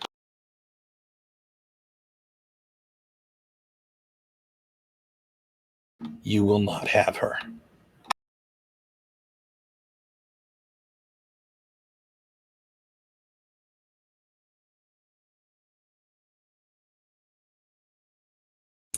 Isn't it cute? The other 2 thaw, one of them, Jeff, fires off a gun at you, and the projectile that it shoots looks to be crackling with lightning. Cool. So you need to make a dodge roll.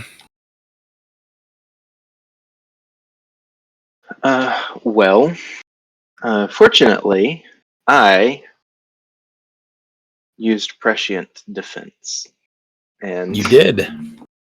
I can automatically succeed on up to 2 defense actions of my choice while the spell is active.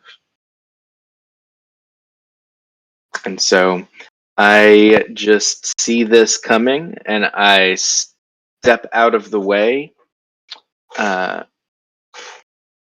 and it sizzles harmlessly past me. That's a cool projectile.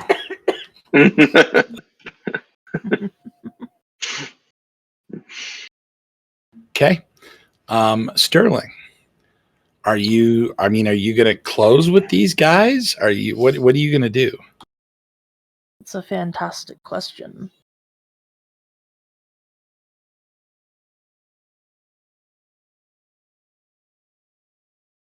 I'm thinking about what I want to go with here. Yeah, I'll start trying to close in on one. Okay. The one with the gun, or one of the ones with the gun if there's multiple. Okay. You only saw one. Okay. So you... So the one that I know has it. Before I fully close the distance, I feint a swing, but in the same moment I use an incantation that I've had for quite a bit now. Okay. The Weight of Ghosts. What does that do? That sounds fun. It's a really cool one. I cause a close being's hand or foot to vanish, leaving a bloodless stump. Not only do they lose use of it, but it is replaced with a useless invisible weight 100 times heavier than the missing part. Oh my gosh. Anything they can do that's still fantastic. possible suffers a -1. If they can still manage to do something without it, they suffer a -1. Now, is this an attack, or is this... It's one of the it's one of the incantation cards, so I'm not sure if it's something that just happens. I think that's something that just happens. Oh, that's awesome. Okay. So I make him lose his gun hand. Particular? I make him lose his gun hand. His gun hand? Okay. So as you as you flank the other guy in the front and move around to the back to this guy, you feint with this club of yours and you cast this incantation, and as he's reaching out with this gun, it just sort of clatters to the ground and his arm's gone.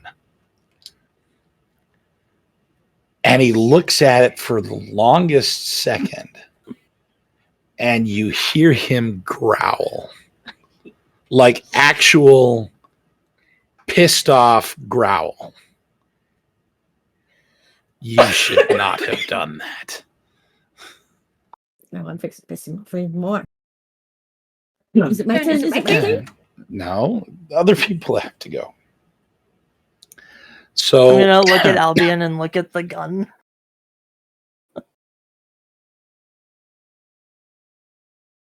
The Veridic Knights that were fighting the Vislae, it took not very much time at all. However, as they move to help the ones that are working with the chain, you do notice that two of the live knights, not the dead ones, but the live ones, are bleeding pretty bad. They got hit with something. The three that are working on this chain and hacking at it and using all manner of magic against it are damaging it a little bit, but Sumner with his golden sword is really carrying the day there.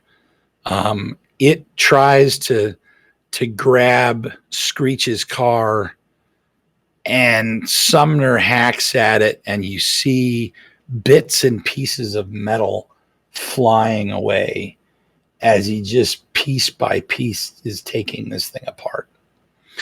The massive demon that you summoned, that's with the crow, has vines all over its body. I mean, it's probably 95% covered. And it finally roars, lifts one leg, snapping about 3 dozen vines in the process, and steps on the crow. And you hear this brief shriek. And then there's a mess everywhere.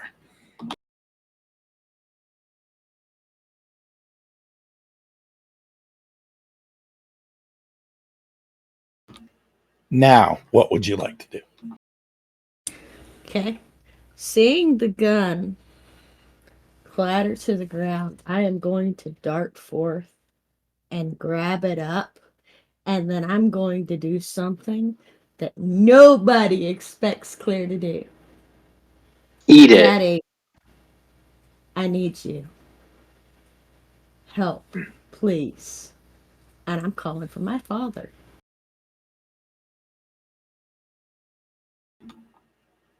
Okay. All right. You roll and pick up the gun and you call for your father. And he appears behind the thaw on a pile of what looks like a partially collapsed building, looking down at the scene. My. What do we have here?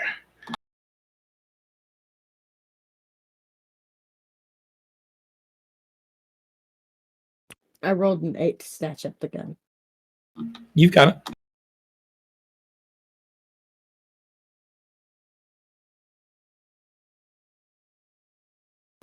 My daughter, what can I do for you? Help? We're trying to get to the temple, or we're trying to get to the Museum of You, and these guys are preventing it. Could you do me a big one and take care of them for me? He looks down at the Thaw, who are all finally turning to look at him, and they all know who he is. The chain, on the other hand, shrieks, and it's not like a human shriek.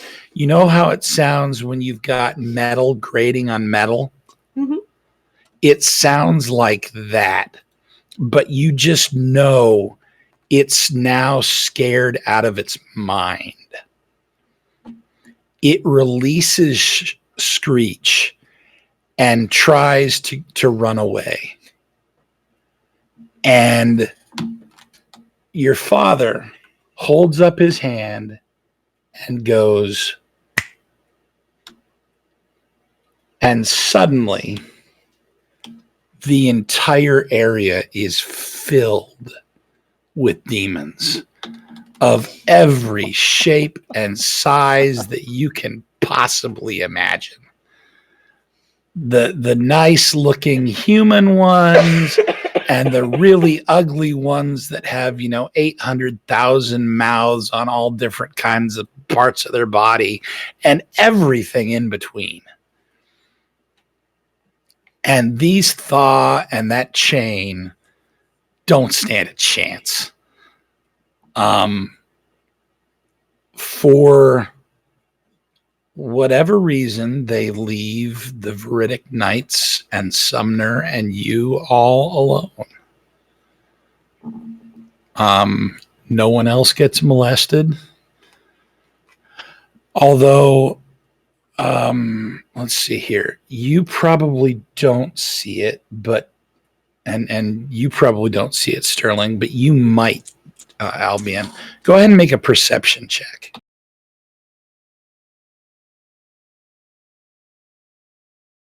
After this check, I've got a quick little question too.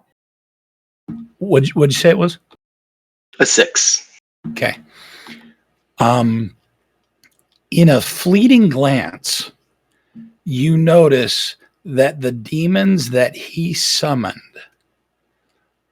as they're doing their cleanup and running around and devouring this chain and everything else, they look at the one that Claire summoned and they look at it like it's a traitor.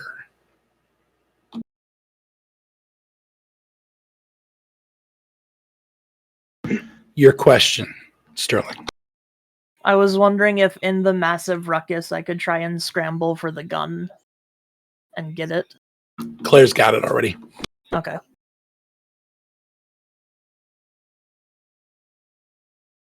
But Claire will happily give it to you.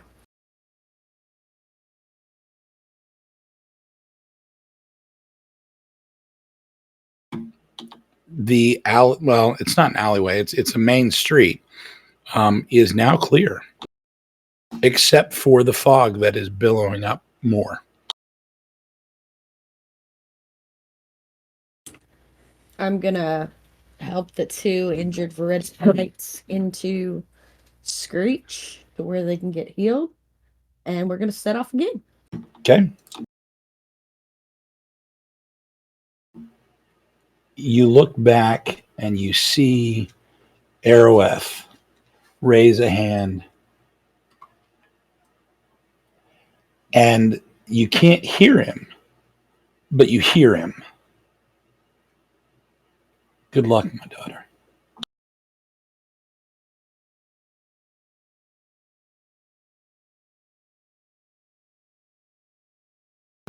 You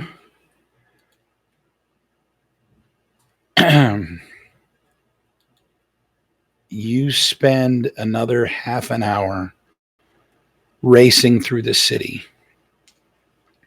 You occasionally fight something.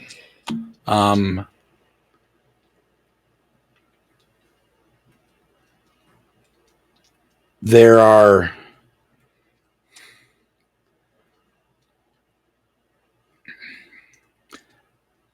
in your experiences as Vislae, there are horrors that you have faced, that you have seen, demons and creatures alike. And nothing at all even begins to compare to what you've seen unleashed on Satyrine that evening. Everything is either a twisted version of itself. Think the crow, think the Vislae, or some form of demon that you're fairly sure is tied to the dark.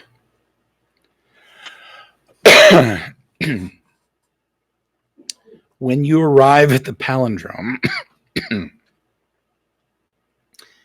you manage to get within about 1,500 feet of the Museum of You,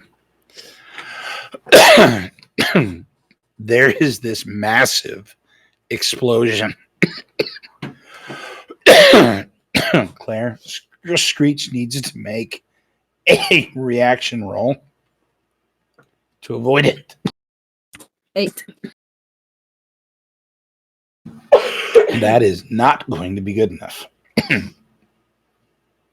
The car goes flying through the air, tumbles, lands on top of its roof, and is spinning. You're right, Screech.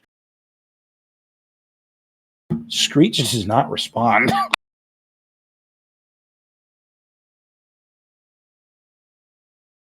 I'm gonna get out of the car. Is he dead or just unconscious?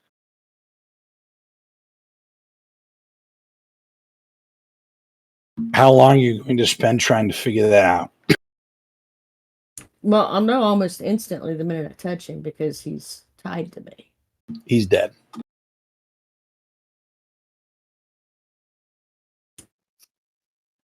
Screech. Oh, somebody's got to die. Where'd the Albion gets out and says, "Claire, we have to get to the museum now."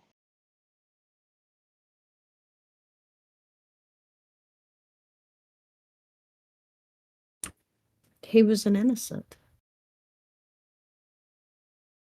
I don't think we have time to consider his innocence or who did this. I think we need to get moving. There's no time to linger. Sterling, let's get hustling. Let's go. I agree. You head towards where you know the museum is. About 500 feet away, when you see the building,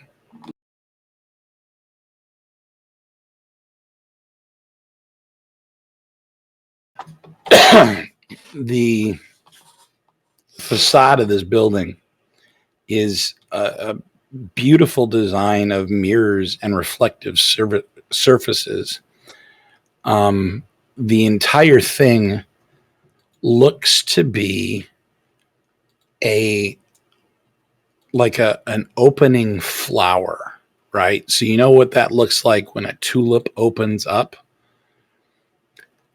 The walls of this museum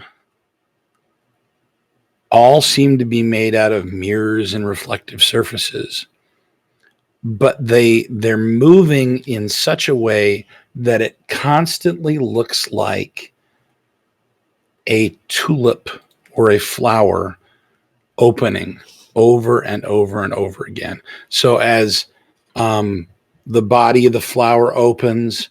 The parts on the outside kind of fall and shrink and vanish away, and new ones come up in the middle, right? And it constantly looks like it's opening in itself.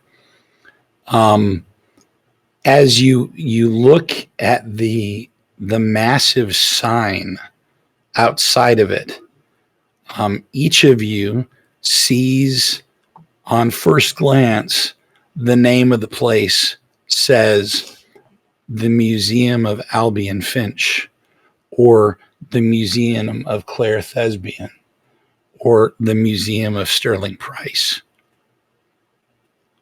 A moment later, it shifts back and it says the Museum of You.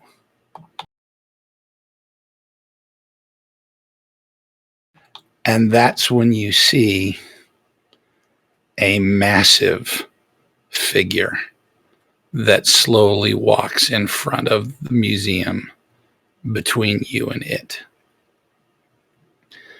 This figure is probably 25 feet tall. It looks to be wearing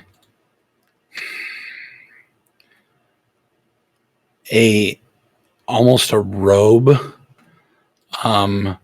with sandals on its feet, and probably some kind of trousers underneath. The hood of the robe is drawn forward, but underneath it, you see a large set of purple eyes.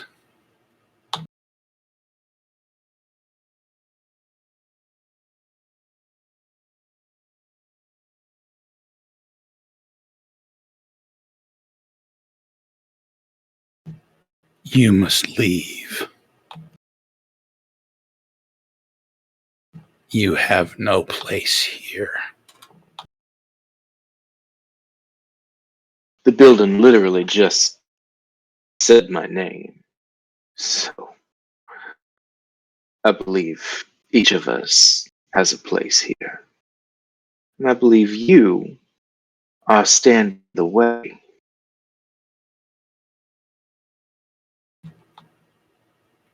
What you seek is a lie.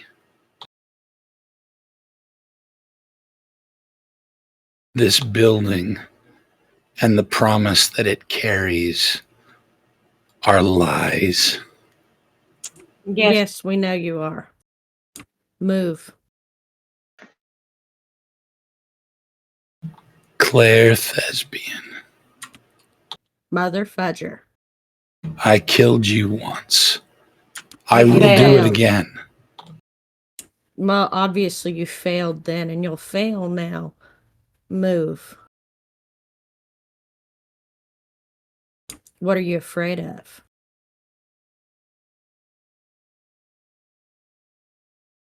What do you fear, serpent? I fear nothing. Then you have no reason not to get out of our way.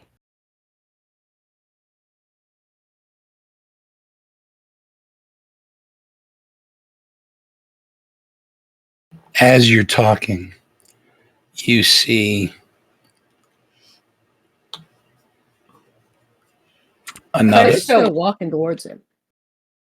As you're walking towards him, coming in from around the museum, you see a good 20 figures, all of them thaw. And then another 3. I'm not going to make you roll for this one, because all 3 of you would have seen at some point somewhere information that would identify these 3 to you anyway. They are the Deathless Triumvirate. You have not been granted permission to enter this building. Mom says, says we can. Lies. No, I've got a letter from her right here, and I'm going to hold up the note.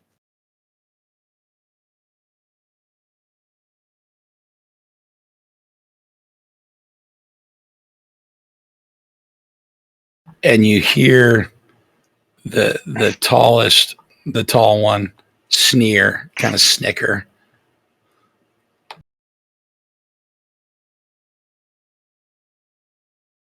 A dying ploy at best.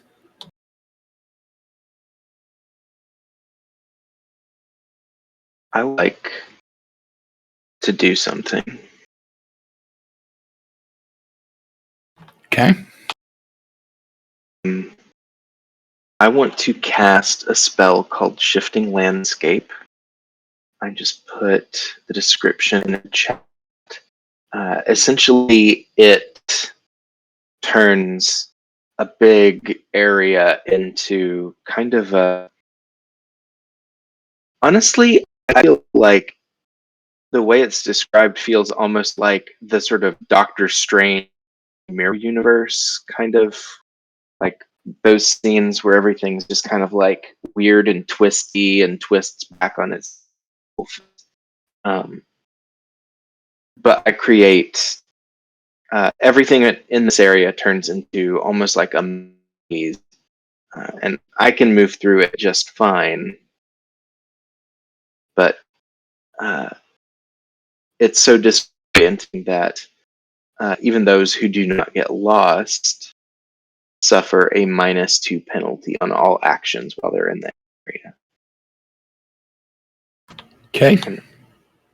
And I would like to try to grab my friends and run through while the Thaw are all kind of discombobulated.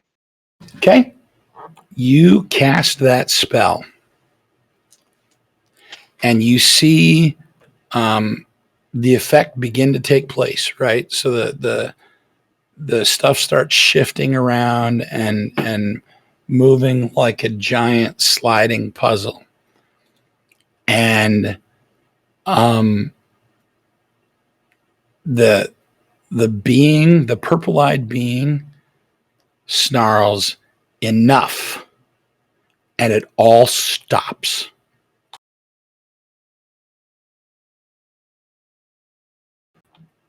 And then, walking from your collective left, you see another figure about half that tall. This one with green eyes. "Brother, you no longer have a place here. Take your minions and leave.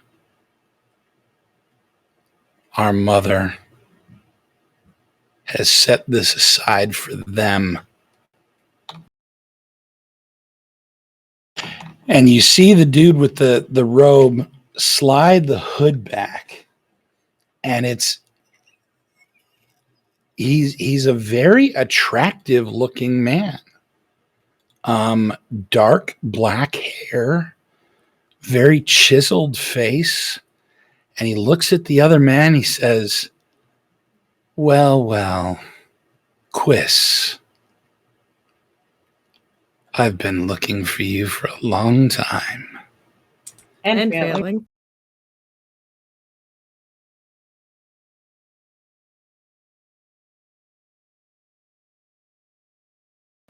"It ends tonight, brother." Yes, it does. It ends with me victorious, as it always should have been. You should have joined me those many years ago. Never. I would never betray our mother. And I cannot believe you have. You are a fool.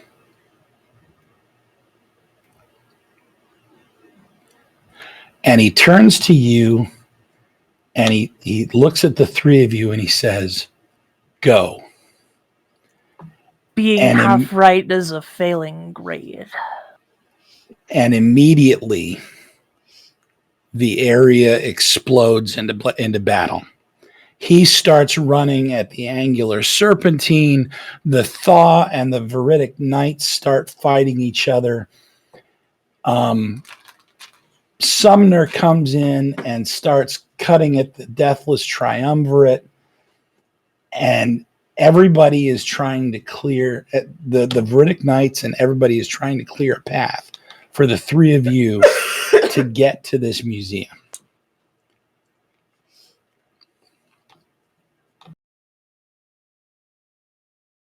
What do you do? I'm gonna take off running for the museum, Yeah. Yeah.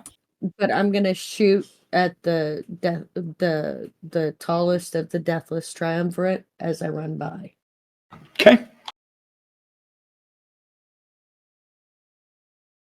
9. Okay. It hits him, and you see lightning crackle over what looks to be a faceplate of some sort, and it just sort of dissipates. The three of you race towards the door of the museum, and around you you can hear battle cries and the sounds of people encouraging other people to victory and such like that. And you, let's see, Albion, as you get close to the museum, you hear the most broken scream of pain that you have ever heard in your life. And as you look, you see Sumner being held up by the three Deathless Triumvirate. His sword is floating in the air away from him.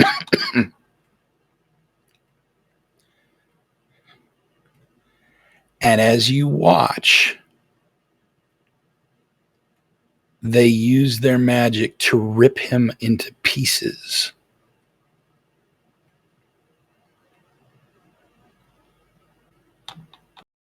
I use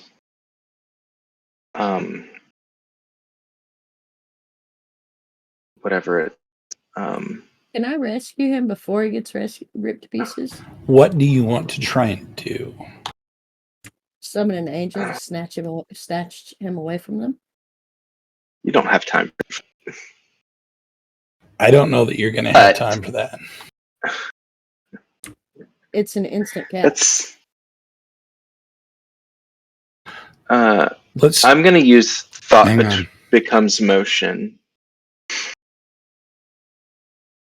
And I am going to I'm not going to try to save him. I mean, I feel like the drama of his death is more important than rescuing him. So I'm going to use thought becomes motion to reach out and grab the golden sword and pull it to myself.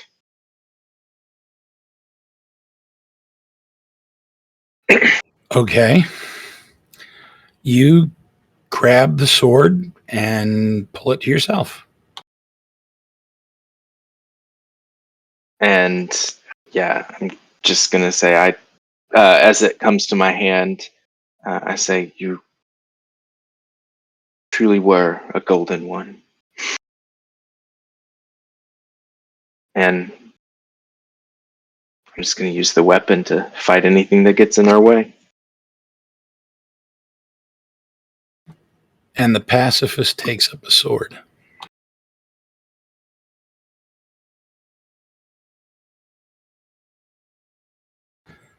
You make it to the museum door. Are you all going to try and enter? Are you...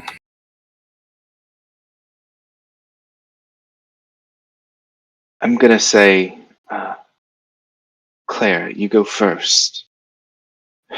We'll see what happens when you enter. And we'll fight off anyone that tries to come in after you. Until we can get in as well. I'll take Narcario by the hand and go in the door. Wait, I don't think that and you pull him in and he enters with you.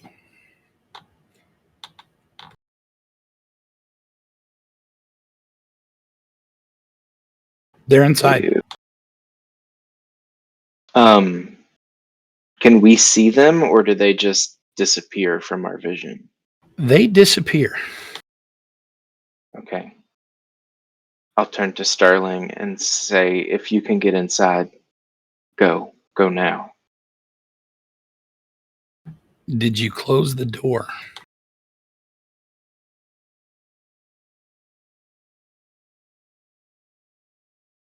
Or is it still open? I mean, did the door close on its own? No, it did not. No. Okay. Well, Claire, I did you go in, close you're the door coming behind in. you? No. No, okay. Then the door is still open. All right. If I Sterling, go you in, you're try. coming in too. Okay. You try and enter the museum. It does not allow you to enter. We close the door. Okay. Does the door open again? Yes. The door Okay. opens again. All right, your turn. Promise to come in after me. And I just look at you intently. I don't think we're going to the same place. We're each going to the museum of ourselves. I don't want you to stay out here, is what I'm saying. Well, if you can go inside, I'm coming in. Fine. Okay. That's all I wanted to know. I'll walk in. Sterling, you walk in. I'll shut the door behind me. Okay. Albion? Seeing that he can get in, I open the door and I take one last look behind me at the carnage. You fighting. see the Thaw have been decimated. You see of the Deathless Triumvirate, one of them isn't there anymore. And of the 17 Veridic Knights, you actually only see 5. You also see Crider Menace's body. There's a massive hole in her chest. As I look at all of that, I just say in a whisper, we're gonna make this count.